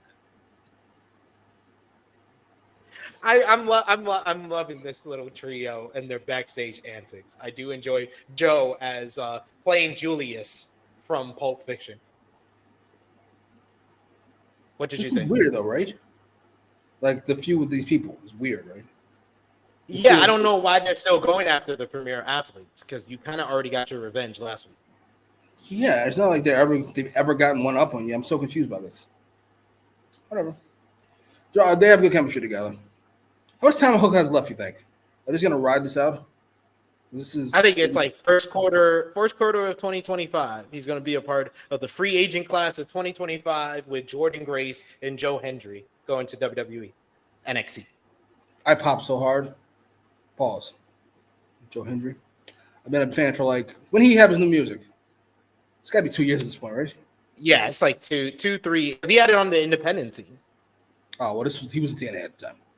I think Cash. No, he's been in TNA for about 18 months, 2 years. Okay, so this was 18 months ago or 2 years ago. Cash showed me this guy, and I was like, "Oh my god, this is my new favorite wrestler." And it's glad the rest of the world is caught up. It's fucking fantastic. Have you seen all the songs he did on AJ Francis? I did. I didn't love them, but they're fine. I loved his Can You Take Me Higher remix. That was gold. He did basically a song in the tune of Can You Take Me Higher? And then I think it went viral a couple of weeks ago because I think Tom Campbell of Cultaholic asked Drew McIntyre if he believes in Joe Hendry. And he said he does because he still thinks about the song he did against him in I think it was WXW where he did I'm Drew, I'm a Dita Drew guy, I'm a die. He did Blue to Drew's name. He's made it work. I don't know how. What was I gonna say? Jordan Grace definitely gone, like you said. Hendry probably goes. I gotta be honest. I like Joe Hendry, but that's I'm not sure that's the greatest idea in the world. I mean, it'll be fun for a few months, but then once that novelty wears off, you're kind of just a guy. No offense, you're talented, but there's a pretty big gap between you and the top. But I feel like he can have a R-Truth Santina Marella run with the company as the main comedy guy. I'm not mad at that take. That's about right. If he does that, that's a win. Yeah, I'll say you're getting $350,000 or whatever the fuck the minimum over there now is. Something fucking insane. Hook, not sure about Hook. What do you do? Hook's gonna need a year in NXT. Yeah, definitely, at least. Triple H is very stringent. I gotta be honest. I think if he didn't feel his feet to the fire, he still wouldn't have Jade on TV. No, if he had his way. No, because I'm sorry, and I this is something else I think I said on Rest Things or another platform, but a lot of the criticism and the vitriol that Jade Cargill gets nowadays, it stems from her back when she was in AEW, but it also has to do with Triple H and that shit he said at that Fastlane press conference. Oh, she wasn't trained before. We had to train her, and you keep her off for 6 months, and now she's on the bright lights and everything, and she's messing up. She messed up once or twice. She probably never been choked before. It's been like 3 times now. Got concerned. I don't know how. I'd be nice. I don't want to smoke with Shayna Baszler either. Yeah, what are you supposed to say? If it's the truth, it's the truth. Unless you don't want to say the truth. Whenever he tells y'all the truth, y'all guys get upset because you don't like the unpleasant truths he says. No, I did not read that stupid fucking document. No, I don't think she's ready. What do you want me to say? It's the fucking truth. You can't get up there and lie. Fucking millions of people gonna watch this shit. I'm with you. Tell the truth, sir, at all times. It gets me in trouble too. But no, he didn't tell the truth because he said when she's ready, she'll be here. Yeah. But we just said she's not ready and she's here. What? So when I tell a girl I'm gonna be faithful, I'm not lying. At the time, I think I'm gonna be faithful. No, I'm gone. Shit happens. Deserving of a disclaimer. The words and opinions of Jimmy Macram do not necessarily reflect those of True Heel Heat, its viewers, or affiliates. I'm joking, sort of. What was I gonna say? I do want to say this since we brought up R-Truth and Miz earlier. I love those belts, by the way. Belts are gorgeous. Oh, you might be onto something, sir. Yeah, maybe she's ready. She's gonna be. Some people they reach a level, and that's just it. That's just no more training. It's just it. That's what they are. And she's fine. She's passable. You just got to work around it for the rest of your life. And to be fair, if Jade has her way, she won't be here very long anyway. 3 years? No. Yeah. Hollywood. Yeah, she's a fucking star. They gotta take the belts off Miz and Truth. I'm sorry. It was fun. I'm done. I was done after Mania, to be honest. They have probably made it past Final Testament as the worst act in WWE to me. It was Michael Cole pointing out the fact that Miz adds nothing to R-Truth's always. This shit, he's had the same theme song since 2009, and it was still over last year. Then you add Miz to it, and it's just got worse. He doesn't stay on beat. He's just like, oh my God. It's like mixing water with oil with Miz and Truth. Like, I don't get it. I get they're popular. At least they were. I'm not sure if they still are. Yeah, let it go. That tag team division's ass. We just move that shit to SmackDown, please. Move all the tag teams to SmackDown. Fuck it. Sorry. Just brings Miz got chocolate bars, you mean? He ain't got no bars, sir. We got another super chat donation from the GOAT, Will Chisholm. Thank you so much, Will. We appreciate you. But don't push me. That's Tupac. Will says it's sad that the ROH Women's Champion is going to spend most of her deal in ROH, SMH. Tony, let it go. WB don't want it. He does feel like he's keeping us alive just so he can package the shit. No, nigga. Like, you got Dynamite on Wednesdays on TBS. You got Collision on what they'll probably try to say. Can we move it to Thursdays? Thursdays kind of open. Can we move it to Thursdays, baby? But if not, Saturdays. Yeah, you got Collision on Saturdays on TNT, and then you got because they can move it down to Thursdays because TNT is not going to have the NBA soon. So that's why I think Thursdays is the future for Collision. And then he could say Rampage and ROH on Max. And they're like, nigga, please. Those exact words. It's like, what is this ROH you speak of? That's what they say. My guess is neither one of these people budge. I can't believe TNT did not budge on fucking NBA. But they're not budging the NBA. They're not budging against Tony Khan. What? No.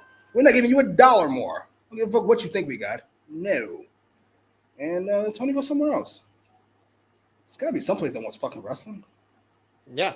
They're always top 5 in the 18 to 49 demo. That's going to be worth something to the advertisers at this point. that they're looking for. Yeah. FX, one of the guys that fell through on WWE with Raw and NXT, they were selling their media rights. There's got to be someone who whiffed on that will buy AEW for a wide percentage less than they were going to offer WWE. The question is, we'll see. I'm very curious. When is the deal up exactly? Have they entered into the non-exclusive part yet? The negotiation window is until July, so we're coming up close, very, very close. Yeah, I assume he's made up his mind that this is. He says he's not getting a deal he's wanted.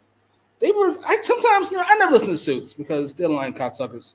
No offense, but sometimes when the Suit says something, that's what he means. If he says he's not overpaying for anything, apparently that's what the fuck he meant. Anything, NBA on down, not a thing. All right? We got another super chat donation from Tyrone Kidd. Thank you so much, Tyrone Kidd, for the super chat donation. He said we had to deal with years of Kelly, and Jade's fine. I don't think we were criticizing Jade as overall, just the idea that most people have of where she'll be. She's possibly athletic, she's fast, she's strong. You would imagine she's going to be like Bianca, and I don't think that's ever going to happen. But the crazy thing is that me and you talked about this when Jade left AEW and was going to WWE, that it was a move for her that, she's going to be on a bigger platform, seen by more people. But in AEW, she was on the cusp. It would have been very easy for them to be like, Jade, you lost the TBS championship. Now you're going after the AEW World Championship. Because regardless of your skill level, you're still second, third. You're in that top 5 in the women's division as far as popularity and star power. When you go to WWE and you got the Becky Lynches, you got the Rhea Ripleys, you got the Charlotte Flairs, you got the Bianca Belairs, you keep falling down that list, like Bayley. You keep falling down that list a little bit more and more. Even though they don't show love to Bayley, I will give you that. But you're falling down that list as far as your skill level. You're not on the same skill level as these people. These people have been in front of the WWE audience for years, so people know them more. Yeah.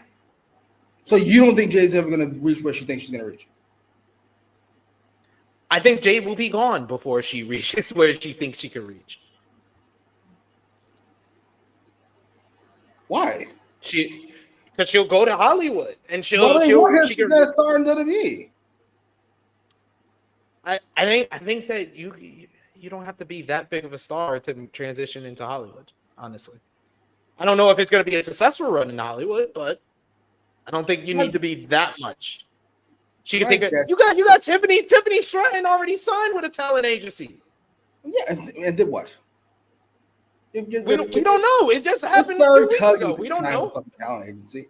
No offense, third cousin, if you're watching. Jade's gonna be fine. My guess is we're in June. By Mania, she'll be fine. Yeah. By Mania, they'll be doing the Bianca rivalry. So I'm so curious. There's so many women now.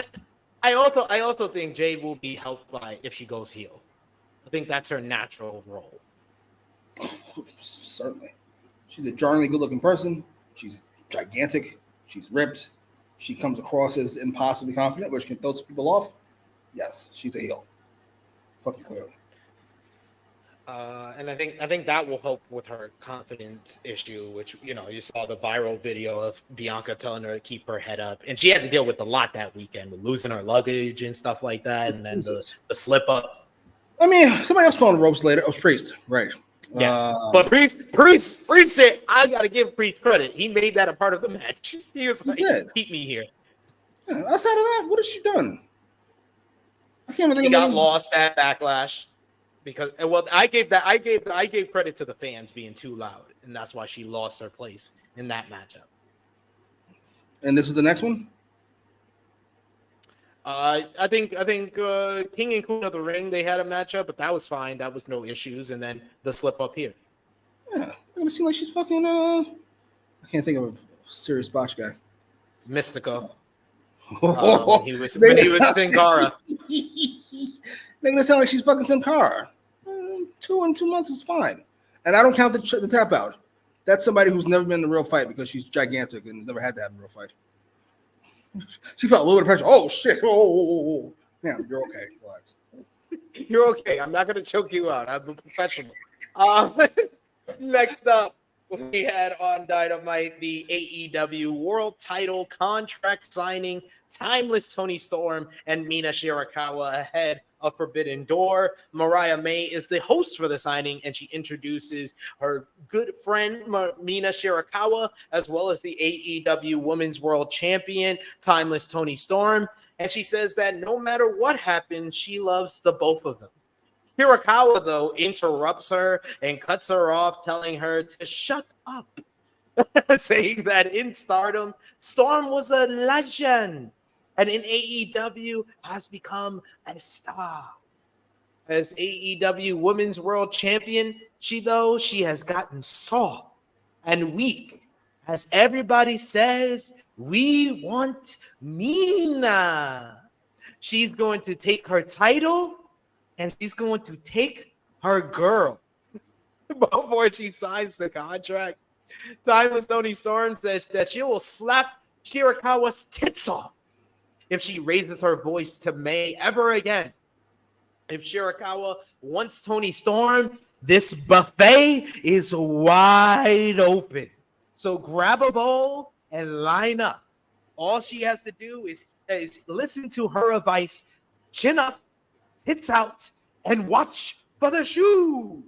She signs the contract. May says that it's official for Forbidden Door, but then Shirakawa gets on the mic. She stands up, so does Timeless Toni Storm, and Shirakawa demands that Mariah must choose between the two of them. Before Mariah can choose, though, this out comes the Outcasts, Saraya and Harley Cameron. They charged from the back and said they're sick of them. She says that she didn't come alone, though, as Anna Jay comes from behind. She pulls Mina Shirakawa to the outside and attacks her. Back inside, May and Storm were laid out by Cameron and Saraya. Jay and Cameron set up the table in the corner. Timeless Toni Storm fights back. She levels everyone with the shoe. She sets up Saraya for the Sweet Cheeks music in the corner, but Jay and Cameron are able to pull Saraya to safety, which allows Timeless Toni Storm to crash through the table. But the only person there to comfort Toni Storm after going through the table is Luther, as Saraya and her gang are outside celebrating, as Anna Jay has made a good effort with the Outcasts. Meanwhile, Mina Shirakawa has rescued Mariah May and brought her to safety at the top of the ramp, where May is kneeled down in front of Mina Shirakawa, as Saraya, Harley Cameron, and Anna Jay celebrate.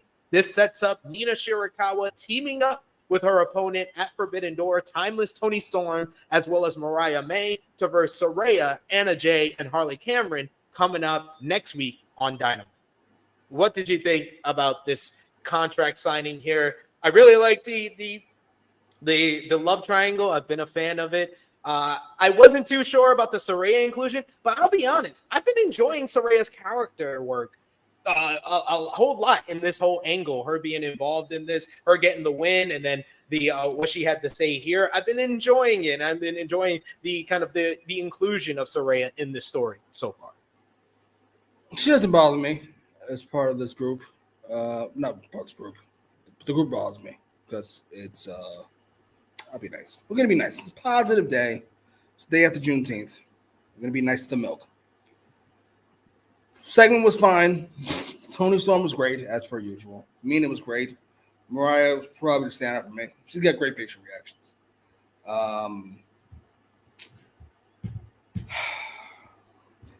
This feels like the first match with Toni and Mina. I don't know how many they'll do, but this doesn't feel like it's heated enough for me to be the big blow up. I especially adding the Outcasts. It's just like, really? Sure. All right, we'll see. Listen, this has been solid. It's been the second best women's thing on AEW TV for a bit. Best thing is Willow. Future reference, in case you're wondering. I agree with you. It's always Willow, right? It's always Willow for you. It's always That's Willow. promo in the business. Well, Willow's probably the star. Willow's probably the star that's been elevated the most in the women's division throughout 2024 so far. That's one way to put it. She's been the star to elevate herself. Yes. Hey, it was used in the vehicle that was the Mercedes Moné rivalry though. So give Mercedes some credit when she. I agree. Overpaying on Mercedes has fucking gotten Willow the payday she deserves. This man just can't stop himself. He just can't stop. When I turn on somebody, I turn on you. She was my favorite female wrestler ever, and she's let me down in every single way since she's gotten there. She didn't do no fucking numbers. She fucking can't talk. She's still a good wrestler, great wrestler. What do you want from me? You let me down. As much as I criticize you and others, I didn't forget, I don't get off scot-free for thinking Mercedes was fucking Becky Lynch. I still thought she bumped the numbers a little. Not even a little bit. Nope. Not even a little bit. You're just gonna rip her apart any chance you get, are you? She doesn't do herself any favors either. All her fans got to stand fucking 50 feet away from them when they take pictures. I hate the wrestling fans too, but Jesus. All right. You hate them more. You hate wrestling fans more than her. I'm sorry. Oh man. But what do you think about the trios match set up for next week? How do you think that's going to transpire with Mina teaming up with Timeless Toni Storm? Just 6 days away from Forbidden Door. I assume there's going to be some miscommunication that causes who's going to get pinned. Mariah gets pinned by who? Usually I say Saraya, but I got a feeling it's going to be Anna Jay. A good feeling it's going to be Anna Jay. I still think the love triangle gets the win. Even if there's a disagreement, I think that you kind of have to give because Mina got a win on Dynamite when they were in Jacksonville over Anna Jay, but she hasn't got a win during the build-up for Forbidden Door. So I feel like you have to give her a win on Dynamite before the Forbidden Door pay-per-view for people to believe somewhat that she has a chance to beat Timeless Toni Storm. So I think even if there is kind of disagreement between her and Toni, maybe it's like Mariah takes the bullet for Mina or takes the bullet for Timeless Toni Storm. That's how they kind of further develop that. And then we get Mina picking up the victory, probably over, I would hope Harley Cameron, but Harley Cameron went to ROH and was beating like Trisha Dora, who's always on ROH, but she just went there and got a win on her first matchup. So I think that it's not going to be Harley Cameron. It'll be Anna Jay is here to take the loss. When was that Trisha Dora match? That was last week's ROHT. I was utterly shocked on our review over on Fightful. Jesus. Oh, well. I was like these black women can't catch a break. One can't lead, the other is losing. Yeah, they really put her in the fucking shadow realm. Ain't that a shame? Oh well, poor Athena. But speaking of which, with Saraya and Mariah May, they will both take part in the Owen Hart Cup tournament. And speaking of which, we got the brackets. I will say the women's Owen Hart Cup, I have no complaints. These feel like people that should be in this tournament, should be vying for an opportunity at the AEW Women's World Championship coming up at All In. You got on the left side of the bracket, Willow Nightingale is going to be going up against Serena Deeb on AEW Rampage. The tournament kicked off on this show with Nyla Rose versus Chris Statlander, which was the next contest. Over on the right-hand side, got an interesting matchup up top. I really am looking forward to this one. Deonna Purrazzo going one-on-one with Hikaru Shida, making her return to AEW. And then we have a rematch of Mariah May versus Saraya. What do you think about the women's bracket for the Owen Hart Foundation tournament? Willow Stat, Deanna May, and then I'm gonna say Statlander, Mariah May, and then Mariah May. Yes, that's how I have it shaping out as well. I think Statlander and Mariah May on July 10th. That's the finals to go with, and Mariah May for the victory. It's a fun over on.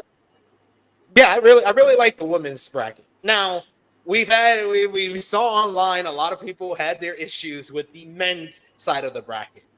Men's side of the bracket, we have on this show the tournament kicking off with Claudio Castagnoli versus PAC in the main event. No issue there. Those are two guys that I was very interested in the fact that they're going up against each other because they're usual guys that job to the bigger stars and they're going up against each other. So it felt like an unpredictable matchup there, which is rare on an episode of Dynamite.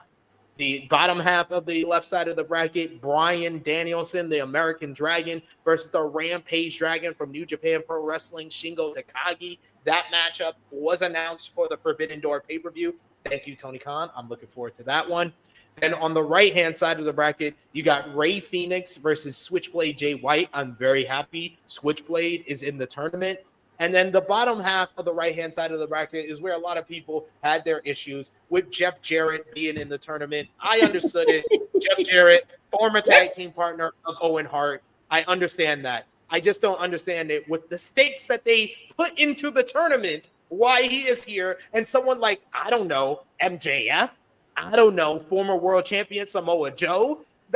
That's the issue. It's not the fact that Jeff Jarrett's in the tournament. It's the fact that this tournament is to determine who's going to get the shot at All In for the world title, and you don't have the last two former world champions in the tournament. That doesn't make any sense to me.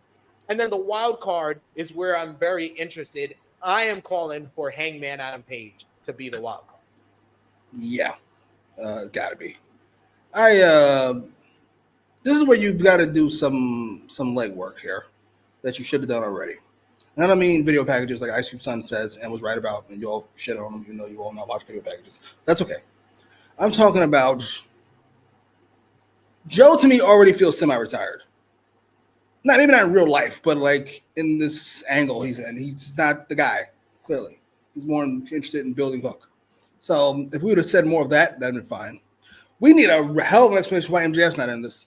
I need a big one. I need a real big one in story why MJF's not in this fucking tournament. Maybe he already has a rematch clause or some shit like that he hasn't used yet. I need something like that to explain why he has demanded he's not in this tournament. It makes zero fucking sense. That is a heinous idea. I agree with you. Like you gotta explain it to me like I'm a fourth grader. Like how did you can say, oh, he was out for 6 months, but we need some type of explanation of why MJF, the biggest politician that we know in AEW, wouldn't even try to talk himself into the tournament, knowing that it's for a world title shot at the biggest show of the year, the show that he main evented last year. You can say something as simple as the brackets were made before MJF came back. Nobody knew he was coming back, etc. But I need something. Yeah. You got to give me something. I don't care what it is. I have no issue in a vacuum, as Jimmy Macram always says. In a vacuum, Jeff Jarrett being in the tournament, understandable. Former tag team partner of Owen Hart, his last tag team partner before Owen passed away. But he could have been in the tournament last year. Like y'all acting like this is the first chance he's had to be in the Owen. No, he could have been in the tournament last year when it wasn't for anything. That's fair. With the Hangman winning, right? Yeah, wild card Hangman and Bryan in the finals, and I'm hoping Nigel McGuinness makes a special appearance on Dynamite to interfere in the matchup. You guys really want to see Nigel? I thought Nigel was tired because he had fucking concussions and shit. Hey, apparently he's been cleared. I've heard it from multiple people. Oh my god! All right, whatever. It's the worst that could happen. It's just your brain. What are you gonna do? Kill your wife and kids? Hey man, Bryan had the same. He went through the same thing. He was having seizures. Remember? Yeah. He should not be wrestling. And he came back. He's had almost as good of a run than his original run. It's your fucking brain. It's not about right now. You realize you can't replace your brain, right? You realize you got to stick with this shit for the rest of your fucking life, right? Yeah. Maybe you should be doing diving headbutts. I'm assuming that's not going to help when you're 60. Yeah, I'm hoping they don't do their usual like headbutt spots that they did in like almost all their memorable matches where they collided heads with each other. Yeah. See, this is what I'm saying. That's an in storyline reason, One Mic Nation, but why it's not in tournament. You don't want MJF to take a loss. I get that. Yeah. I'm talking about in story. MJF should want to be in this tournament, unless you got to give me an in story reason for why not. Yes. Yeah, like that's fun. One might need, like Jimmy said, he said it's better to leave him out unless he wins. Still need a reason. Could simply be MJF saying, "You want me to wrestle 3 matches? Fuck that." Yeah, it could be that. I'm fine with that. MJF's like, I'm not having to work for a world title shot. I should just get one. like I can understand MJF, the character, saying something like that, but we need that being said on top. I can't just assume that. Yeah, I need it. Something. We got another super chat donation from Chuck Berries. Thank you so much, Chuck Berries, so much. He says, fellas, I can see it now. Jade versus Charlotte at WrestleMania this April. Ooh, I gotta be honest. That's the most hype I've ever been for Jade. Is that Charlotte's there now?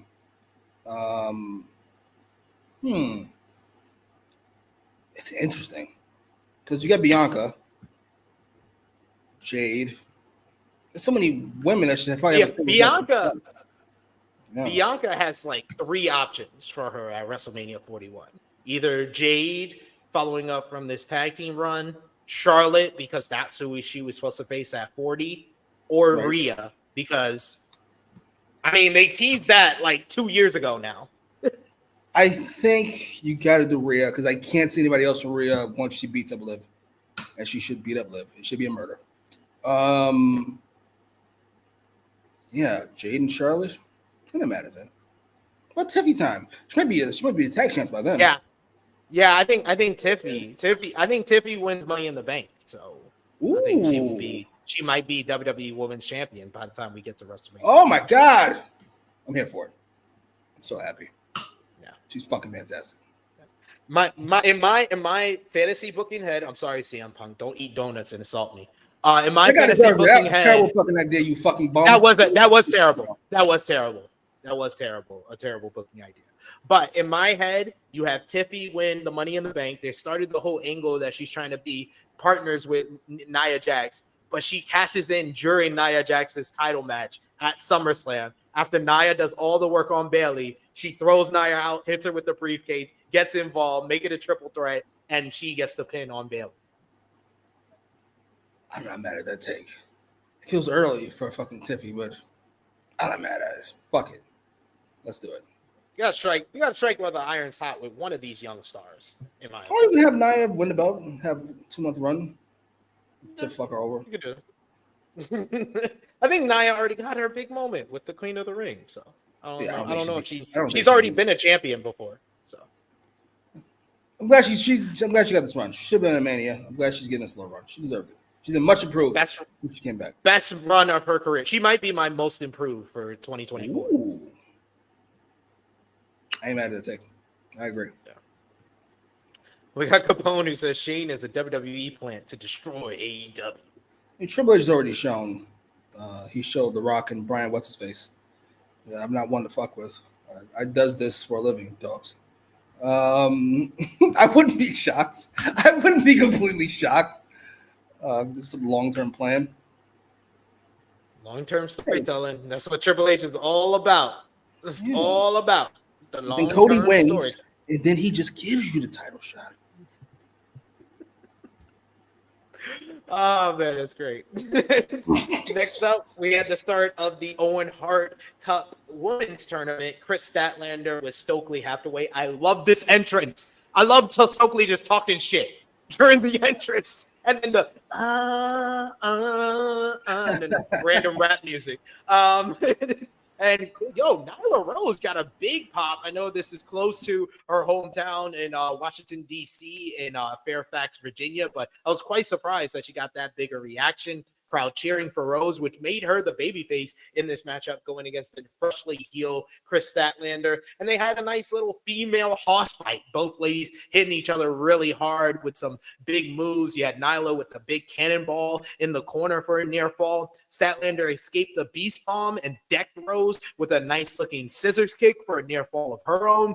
Statlander went to the top rope and went for a 450 splash, but then she missed. Nyla moved out the way and hit a flying elbow for a near fall. Both fought to the corner where Statlander hit a charging boot and then hit a nice, impressive tombstone power driver, the Wednesday Night Fever, to pick up the victory in this one. Post-match, after she advances in the Owen Hart Foundation tournament, we get Stokely Hathaway on the mic, highlight of the night, or one of them.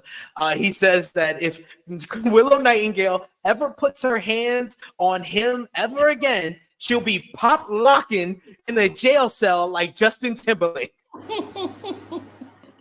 Nightingale shows up on the big screen and she calls out. She says, "Happy Juneteenth." She congratulates Statlander on her win and says that when she defeats Serena Deeb on Rampage, there will be no running for Chris Statlander and Stokely Hathaway, as she will face her in the second round of the Owen Hart Foundation tournament.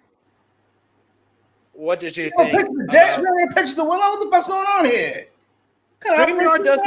StreamYard does that weird shit where it erases certain pictures and it erases Willow because it hates you. I don't know. I'll find the picture. I'll try to upload it. Hopefully it doesn't fuck me up here. But yeah, go ahead. Say your piece. Well, I'll say this. Match was good. It almost overstayed its welcome, but it did not. I gotta be honest. As much as I love Stokely, and I do. As much as I love Stat, and I do. This is the Willow show. How hard is it to be a babyface? A clean-cut babyface in 2024. She pulls it off effortlessly. She's fucking fantastic. I think I'm at the point now, like I'm at with Ospreay, where I'm tired of saying this was a good promo for this person. This was a good promo for this. They're just a good promo. That's how that works. Yeah. That's where I'm at now. I'm sold. Sold, God damn it. And props to Dummy for putting Willow where she should have been a year ago. Good Lord. There you go. Thank you, sir. I don't ask for much. It is Juneteenth. He wished us a happy Juneteenth. She was talking specifically to AEWramble, the biggest fan of Willow Nightingale. Sure was. We were captains of the Thunder Rosa train when she was the hottest female star in AEW, and now we were captains of the Britt Baker train when she was the hottest female star in AEW, and now we are captains of the Willow Nightingale train, where she is now the hottest female star in AEW. Sure is. Timeless Tony Storm as well. We could add her to the list. We were part of that train. We push her downstairs for Willow. What? I push her downstairs for Willow. I like Tony Storm, but and not just on Juneteenth, every day of the week. I had to double take to make sure that's what you. And when she hit the ground, it'd be black and white except for the blood. That would be a color, but everything else would be black and white. I'm sorry, love you, Tony. But it's Willow's world. The rest of us just live in it. Sorry. I can't think of a more likable babyface. I hate babyfaces in general. I can't think of a more likable one. Wait, did we get JJ? Did we get JJ? Louis? It said the Lakers get there, man. If that's JJ Redick, I'm gonna have a mini celebration here. Right. We got one. Because, man, this is who I wanted. I didn't want them to go after Dan Hurley because Dan Hurley was never going to come here. He's a good coach. You don't even know JJ can coach. Hey, he's going to be a great coach. Oh, my God. Future Pat. Yes! Fucking go. 4 years, JJ Redick. Let's make some money. Some money. My God. Let's make some money, JJ. Let's go, JJ. We've officially hit that point. As you guys know, for years I've been mocking Lakers fans. I'm at the point where I don't mock them. I just feel bad. Get their hopes up, like Knicks fans. This is our year, boy. I tell you. No, it isn't. I didn't say that. I didn't say it all that. I'm talking about Knicks fans. We went to the Western Conference Finals last year. I've seen this story before. This doesn't go the way you think it's gonna go. Disrespectful. So disrespectful. Sorry. So disrespectful. Hate the rain of your parade. It doesn't go the way you think. Find a team. Find a team or don't talk shit. Annika says Jimmy's daily dose of Willow soothes the crazy soul. Yes. So goddamn. I literally had to go through my Facebook files to find that picture again for Thank Jimmy, you, so he could be fine. Now it's time to soothe my soul. Renee Paquette is backstage with Private Party, who said they're taking their momentum from attacking Chris Jericho in the Learning Tree last week into their match on Rampage, and then into their matchup against the Learning Tree on Collision on Saturday. Jericho loudly walks in, "Hey guys," and said that he still wants to give his branches a lesson. He says when he was a luchador, he always avoided the escalera regalo, which is a power driver, and said whenever the move was suggested to him, he would say, "That doesn't work for me, brother. Thanks, guys. Bye, guys."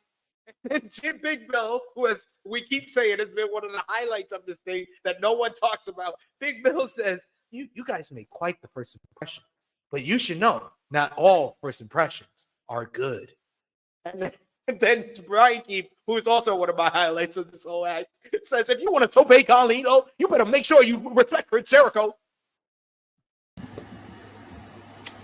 What did you think? I'm so very confused that everybody hates this fucking thing. I literally don't think people don't like this shit. I mean, people hate it. They hate it. Like, they have, like, Cornette AEW levels of hatred for this fucking thing. And I don't get it. I'm here alone. Well, the two of us. Some of y'all coming around, too. I appreciate it. I'm just alone on this island. Fuck it. I hope it keeps going forever. We're alone on this island, whole bunch of trees, and we're getting the shade. Y'all guys are hot in the sun, getting all mad. We're okay here. But next up, we had a former branch. Daniel Garcia was in action against Rent Titus. Titus rushed Garcia at the bell and mocked his dance, but Garcia hit a shotgun dropkick for his troubles. He hit rolling twist and shouts from Garcia. He had 3 in a row, and then he slapped on a guillotine choke. Before the referee can lift the arm, he hits the Red Cross for the victory here. Daniel Garcia picking up another momentum-building victory. But we had Daddy Magic at commentary as per usual. Is then attacked by the Gates of Agony, which brings out Brian Cage and Hechicero to do a 4-on-2 beatdown on Garcia and Daddy Magic. We got a triple swinging powerbomb by the Cage of Agony until the music of MJF hits. MJF looking for some revenge for what Cage of Agony and Hechicero had to say to him earlier tonight. He immediately tackles Hechicero. MJF bites the face of Cage and then hits a double low blow on Leona and Khan. The numbers were too much, though, as Cage hits a big German suplex on him. Hechicero then pounces and wrenches at his arm. This submission looked like it looked like it hurt for someone who has a bad shoulder that he didn't even get surgery on. He just got rehab on it. I don't know if he wants to face Hechicero. He's stretching at the arm there, pulling out the shoulder.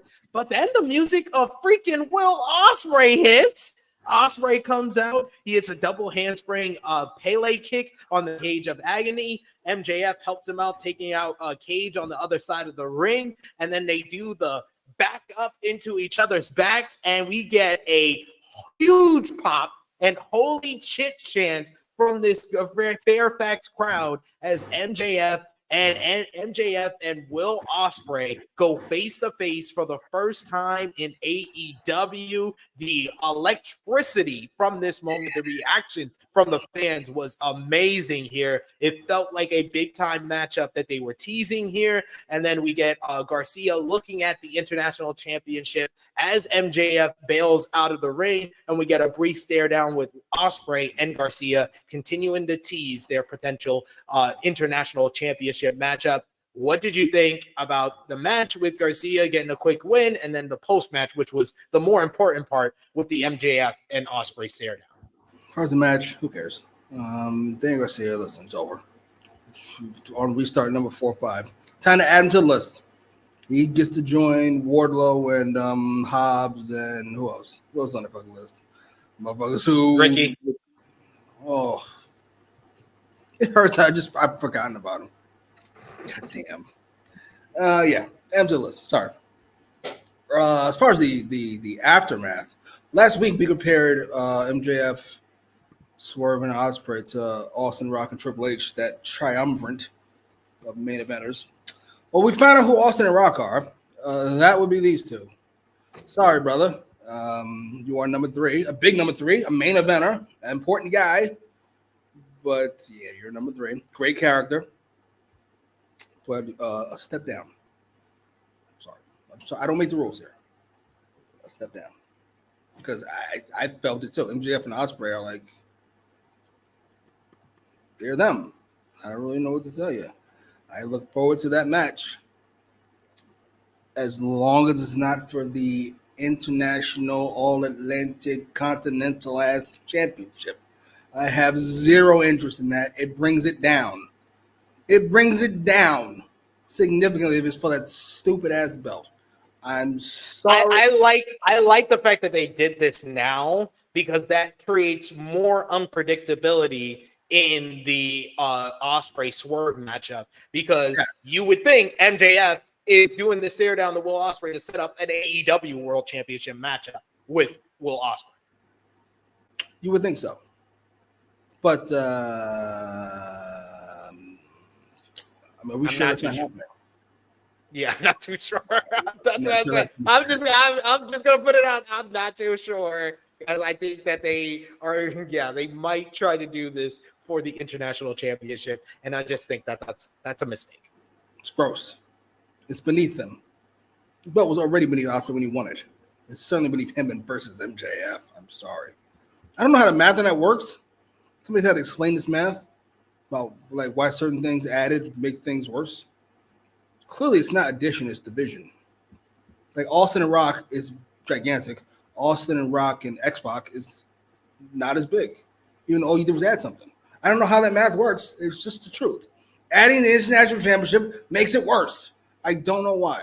It just does. Sorry. Yeah. So Austin and Rock feuded over the Intercontinental Championship, but that was before The Rock became a megastar. You can't make these guys into your megastars, two of your 3 big stars in this company, and then have them feud for the at best the 1B second title in the company. Putting on Will immediately made it into the 1B title, in my opinion, because Will is that good that he's elevating the International Championship. 1A is the world title. Oh, no, nigga. No, then it's 2. Love that. No, it's not 1B. It's 2. It's 2. Yeah, it's 2. I said 1B or 2. Not 1B or 2. Just 2. This is not a Shaq Kobe Austin Rock situation. It's just 2. It's just 2. That's it. Sorry. It's Shaq Kobe. It's Shaq and Kobe because Ospreay's got it.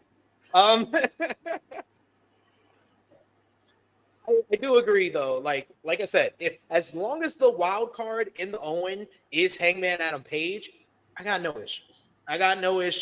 Because you're putting the world title into what was your top program at the beginning of the year before Hangman took time off. And a second big matchup at All In. I ain't mad at MJF versus Ospreay, but damn, it's like for the International Championship though, should MJF be going after the International Championship? What planet does he do that though? Like think about it. In character, what planet does MJF do that? I said maybe spite, just to take it. From him. Just because. Yeah. Oh, that's how we get rid of the belts. He takes it, he throws it in the fucking trash, as he should. He does what Austin did. He throws the Intercontinental title into the Long Island Sound. Oh, please, that'd be fucking fantastic. Never mind, I'm sold.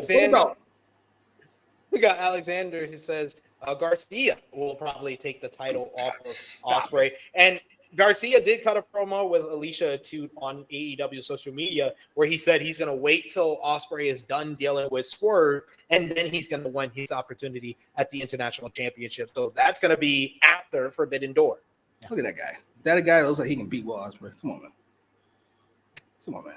I think they can have an excellent matchup, though. That's somebody who fucking... that was wild. I'm not going to say that. But no. He needs a burger and a smile. That guy is not beating Will Ospreay. Knock it off. Stop it. I don't care what the situation is. A burger and a smile. I'm sick of you. I'm sick of you. Sorry. Hit the gym, good buddy. Renee Paquette approaches Will Ospreay backstage after this segment and asks him, what was that about with MJF? Ospreay says he doesn't care about MJF. Said he was there to help Daniel Garcia.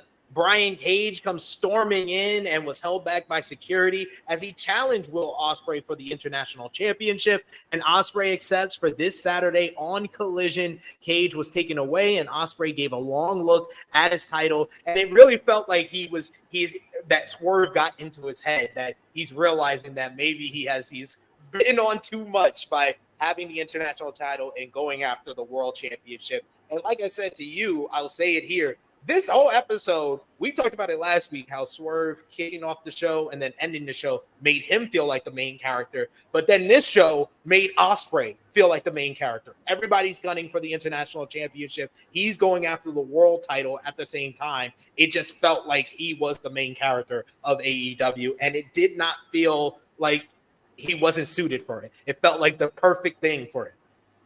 He is, outside of MJF, the most and Dragon. Sorry if you booked yourself into oblivion. Sorry. Outside of MJF and Dragon, Ospreay is the most well-rounded wrestler here. He can do fucking everything. And what happened to Dragon Lee? Oh, he lost to Carlito. Yeah. I think something really happened. Fucking. I've been saying. I said this. What did I say? I think I said this recently on here or with you. I don't know. But yeah, they don't know what they have in Dragon Lee. That's why I was like, Penta thinking about coming to WWE. I was like, just look at Dragon Lee. That's gonna be your trajectory. Know what they have. What do they have, sir? So I can be the mean one again. That's per usual. What do they have? Someone who should have stayed on NXT about a year longer, because that was the only place he could make down there. No, I wasn't. All right. I liked him on NXT. Hold your feet to the fire. I am gonna hold the rest of y'all to the fire. I heard all you niggas talk about he's too good for NXT. He should be on the main roster. Blah, blah, blah, blah, blah, blah. And now he's up here with no space. We all knew there wasn't. You're like, oh, he lost Carlito. It's not like he lost clean. What? You had to make sure. I had to make sure I remember. Sure you... It was definitely on the fence. What do you want? You gonna fight Braun Breaker? Get the fuck out of here. What do you want from me? Listen, this bum ass Carlito that they say you can't even wear shorts anymore. Your body ain't work for that. They put him in pants. That's wild. They said put some pants on. What do you want? Dragon Lee's a nice hand. I'm sorry. I know you guys like your hands. I know wrestling fans like their hands a lot, but he's a nice hand. I'm sorry. No disrespect. PAC versus Claudio Castagnoli was our main event, the opening quarterfinal matchup in the Owen Hart Foundation Cup tournament. We get a fast start from PAC, who hits some quick drop kicks as Castagnoli regroups on the outside, but it was a way to sucker PAC in as he hits him with a crazy-looking pop-up uppercut right before we go to commercial break. Bryan Danielson, who is on commentary here, is informed by Excalibur at this point that his Owen Hart quarterfinal matchup will take place at Forbidden Door against Shingo Takagi. And, of course, if he wins that, he will face the winner of PAC versus Claudio. Claudio controls things, throws the action for a bit before PAC comes back for a little bit. They start fighting on the outside and then into the ring. Back from picture to picture, we get PAC sidestepping a charge. Castagnoli posted himself in the process. He gets a Hurricane Rana off the apron and then hits a beautiful-looking acai moonsault onto Claudio. Even Brian had to praise that one. Castagnoli looked like he was going to catch PAC on a moonsault off the apron, but PAC spins out and hits a DDT. Top rope springboard elbow drop by PAC, which was a new move for him, gets a near fall. Both men start trading strikes as PAC wanted a shooting star press, but Claudio was able to roll through, and he decks PAC with a huge looking Claudio uppercut for a near fall. He does the giant swing, which once again, just like the casino gauntlet, I love how PAC sells the swing where he's like struggling the entire way through the 10 revolutions. We get a Ricola bomb attempt, is transitioned into a brutalizer with Claudio standing, but he starts to fade. He then rolls out of that and transitions from a sharpshooter into a crossface. We get a crazy amount of pinning attempts at the end here, with PAC eventually countering Claudio's pin attempt into a crucifix for the 1-2-3, as predicted by me to Jimmy when the match was announced. Because Jimmy says, I hope it's not a roll up. I was like, no, it's going to be the WWE PLE special, a crucifix pin for the victory here. Post-match, PAC was going to show some respect to Claudio, but Claudio shrugged it off and walked off. Meanwhile, PAC gets on the apron and he starts staring down Bryan Danielson as he can potentially face him in the semifinals if Bryan gets the win at Forbidden Door. What did you think about this main event? I thought it was a really good to great main event. I thought these two guys work so well with each other and their styles. Claudio is the ultimate base for any high flyer, and you put him in there with one of the best high flyers, in my opinion, of all time in PAC, and this was a splendid fight here. And the counter work at the end was really enjoyable. Speaking of the end, these two are having a stare down while Tony Schiavone's going on about how good the show was, while Excalibur's trying to explain all the shit in the corner about the matches for next week. It's just a fucking mess. Can we fucking get rid of some? I don't want to keep saying it over and over again. Enough. We don't need all these people here at all. Anyway, this is a great match, as you know it would be. It was a very good match, a great match. It was a very good, that's what I'm looking for, marquee matchup. It's not a main event. That should have been Swerve and Ospreay, obviously. I'm not entirely sure. In fact, if you spin the main event, nothing else even changes. You can still do the MJF Ospreay thing. It's not pertinent on the Swerve and Ospreay angle. It should have been invented, and I don't know why it didn't, outside of the fact that Swerve does not have the complexion for the protection. Yes. On Juneteenth, he got fucked up. Ain't this a bitch? That's what you get. Sorry, sir. You know why. You know what you did. I will have a more broad complaint, and that is the lack of main events in wrestling. I will continue to hammer the fucking desk for weeks on end, but there being no fucking main events. This is not a main event. Fucking Jay and Mysterio and who was it? Finn is not a main event. It's not a main event. If we had a time machine, if it was Mysterio from 20 years ago and Finn from 10 years ago against Jay, maybe. It's not a main event in 2024. We need more main events in wrestling. I stand by it, and I mean it. It's fine. This is the second most important match on the show. It should have been. Said it was the most important. Sorry. Them's the rules. I don't make the rules. Those are the rules. Unless they faced in Dragon Gate USA or early ROH. But even if they faced in early ROH, it's going to be much better now. Both guys have gotten significantly better since then.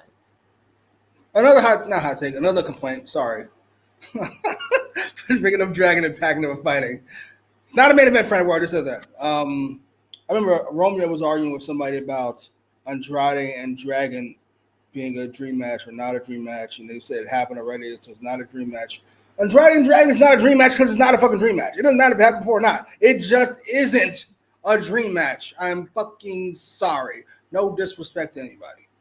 Dream matches, just like 3 of them or 4 of them on the planet. Enough.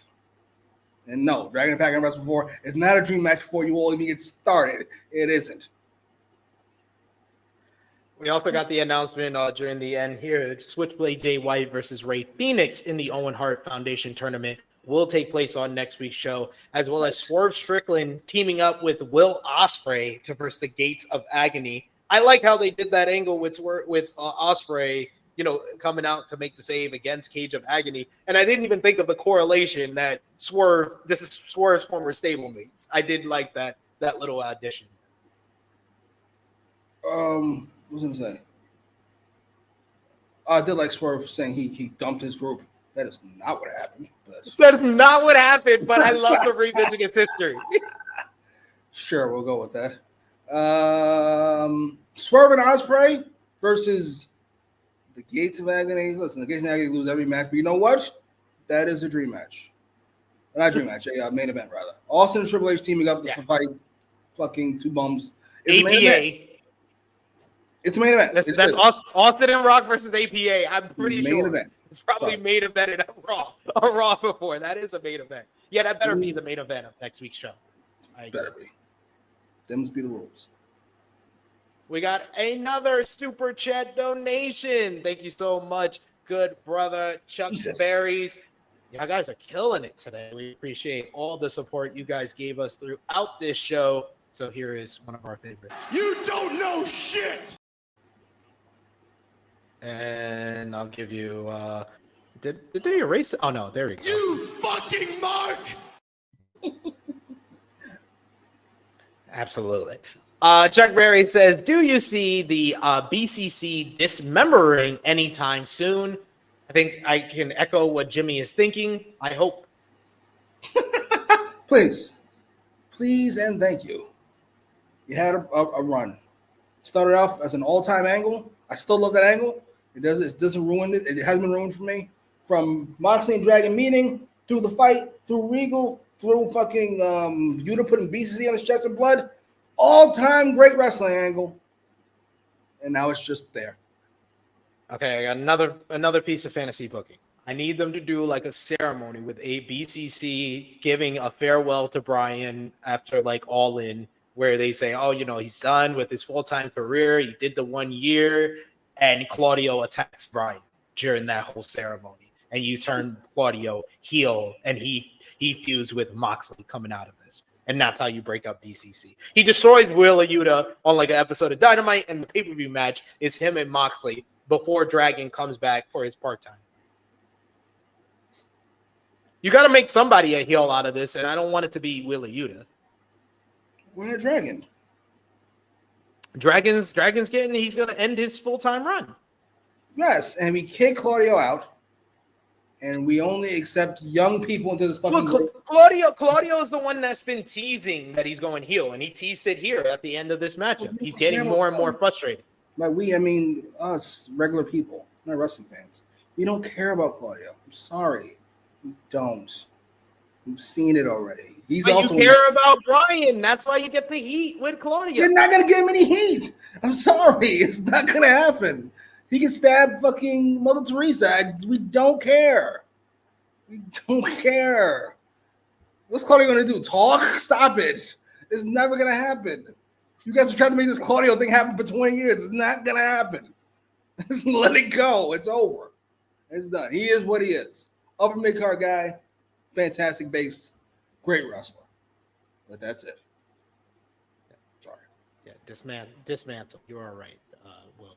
But yeah, that'd be pretty cool. I think Claudio should be the one that goes heel and breaks up the sure. He can just fucking say he was the last person to join as well. I still have faith in this the concept. Dragon kicks these niggas out and then gets a bunch of young guys in. He's going to train the future of wrestling. That's his legacy. Yuta and a bunch of bums. Yuta and Moriarty and Moriarty and Garcia, the people he originally said 2 years ago. Great angle it was. Oh, well. All right, we've made it to the close of another edition of AEWramble, reviewing AEW Dynamite from June 19th, 2024. Let us know in the live chat what you gave the show, your match of the night, your MVP, your LVP, whether you gave the show a thumbs up, thumbs down, thumbs in the middle, and out of 10, what did you give the show for me and Jimmy for the June 19th, 2024 edition of AEW Dynamite? Thumbs up, thumbs down, thumbs in the middle in 3, 2, 1. Thumbs up across the board from both of us. Jimmy, out of 10, what did you give the show? I'm going to give it a 7.5, continuing the streak of 7.5 and 8s we've had recently. I think we're at 3 in a row, maybe 4 in a row. I enjoyed it. Some stuff that bothered me, some stuff I could have done without, but I mostly enjoyed it. I'm going to give it an 8 out of 10. I think this back-to-back weeks, I'm giving it above an 8. I thought it was a really focused show once again. Their storytelling has really developed where they're doing a lot of setup and delivery kind of storytelling that we have seen more accustomed now in the current era of WWE with Triple H. It seems like they have kind of streamlined their storytelling. We're seeing a lot of that with the angle with Swerve and Ospreay. We're seeing that with like the setup that they did with Ospreay and MJF on this show. We're seeing the building of Ospreay and Garcia. They're shifting and they're pushing up front their mainline stars, whether it be MJF kicking off the show, whether it be Ospreay, really the main character of this episode, whether it be Swerve and his role as the world champion. They're really pushing those guys to the forefront. The women's division is on a high right now, and they're building towards Forbidden Door, and it feels like the best build-up for a Forbidden Door pay-per-view out of the 3 years that they've done it. So I gave it an 8 out of 10. Jimmy, who was your MVP for the show? That belongs to Will by God Ospreay. He had a great segment with Swerve, which he was better than. Smoked him. And he was fun with MJF. Now you got smoke. Come on now. You got smoke. It's not even close to buddy. Yeah, Ospreay. With relative ease, actually. Absolutely. We also got I'm gonna agree with you. Yeah, it was Will Ospreay. Like I said, he was the main character of the show. He was in that excellent promo exchange with Strickland, the great face-off with MJF that got an electric reaction from those fans in attendance. Everybody's gunning for the international championship, whether it be Garcia, whether it be like Brian Cage. So I like the focus of Ospreay on this episode. Definitely the MVP of the night. LVP, Jimmy. I'm gonna go with Max Caster. He didn't get his raps off. He wasn't really in the match. I gotta be honest. It feels like the clock's kind of ticking on him.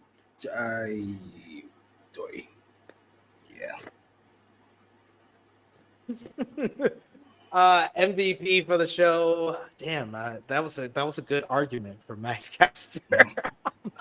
I'm not gonna front. I was really thinking about somebody else, but I'm not too sure. I mean, no, I'm gonna give it to the Don Callis family. They lost their matchup, and you got him trying to recruit Roosh, which seems like a step down for Roosh. And you had the only person who was mad about the disrespect towards the Don Callis family being the person that shouldn't even be in this damn group. So yes, the Don Callis family is my MVP for the night. What was your match of the night? There was 3 really good matches on this show with the opener, the main event, and the All-Star 8-man tag. Stop calling that fucking All-Star. 4 All-Stars out of 8. Shittiest All-Star game ever. I'm gonna go with the main event. It's between that and the opener for me. Opener had some weird spots because Roosh always has weird spots. Mainly because I'm not entirely sure he knows what he's gonna do next, besides hurt somebody.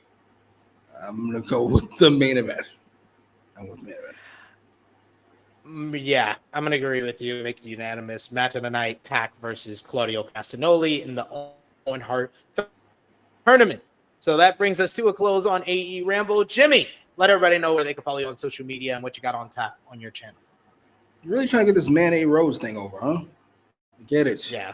You're lucky. I'm not gonna put. I feel like putting you on timeout because, homophobia and stuff like that. It's not cool. You got to at least make it funny. You got to at least make it funny if you're going. I'm all for offensive shit as long as it's funny. Nah, that's all right. I don't want to plug anything. That's fine. Check out the Rest Things podcast that drops tomorrow. It's available for members over on the Rest Things YouTube channel. I was over there yesterday in their studio recording this week's episode. Had so much fun. Shout out to those guys for sure. And check out all the great content we got here on this channel. And you can also follow me on the Twitter machine at TrueHillSB3. Follow the gang: Facebook, Twitter, Instagram, TikTok at TrueHillHeat, and Patreon.com/TrueHillHeat. $3 a month is the best place to support us when we are not live here. But check out all that. Check out Rated Raw review from earlier this week. Elite Heat was last night as well. We will have our NJPW Soul review, as well as a thorough breakdown and predictions for the G1 Climax A Block and B Block qualifier tournament. That drops tomorrow with me and Jay News. So be on tap for that. And I'll be live here on Saturday, 11:05 a.m. Eastern Time, the True Hill Heat flagship podcast. But for Jimmy Macram, it is me, your True Hill Phenom SP3. This has been AEWramble, episode 151. Hit list greater than hit row. we are signing off until next time.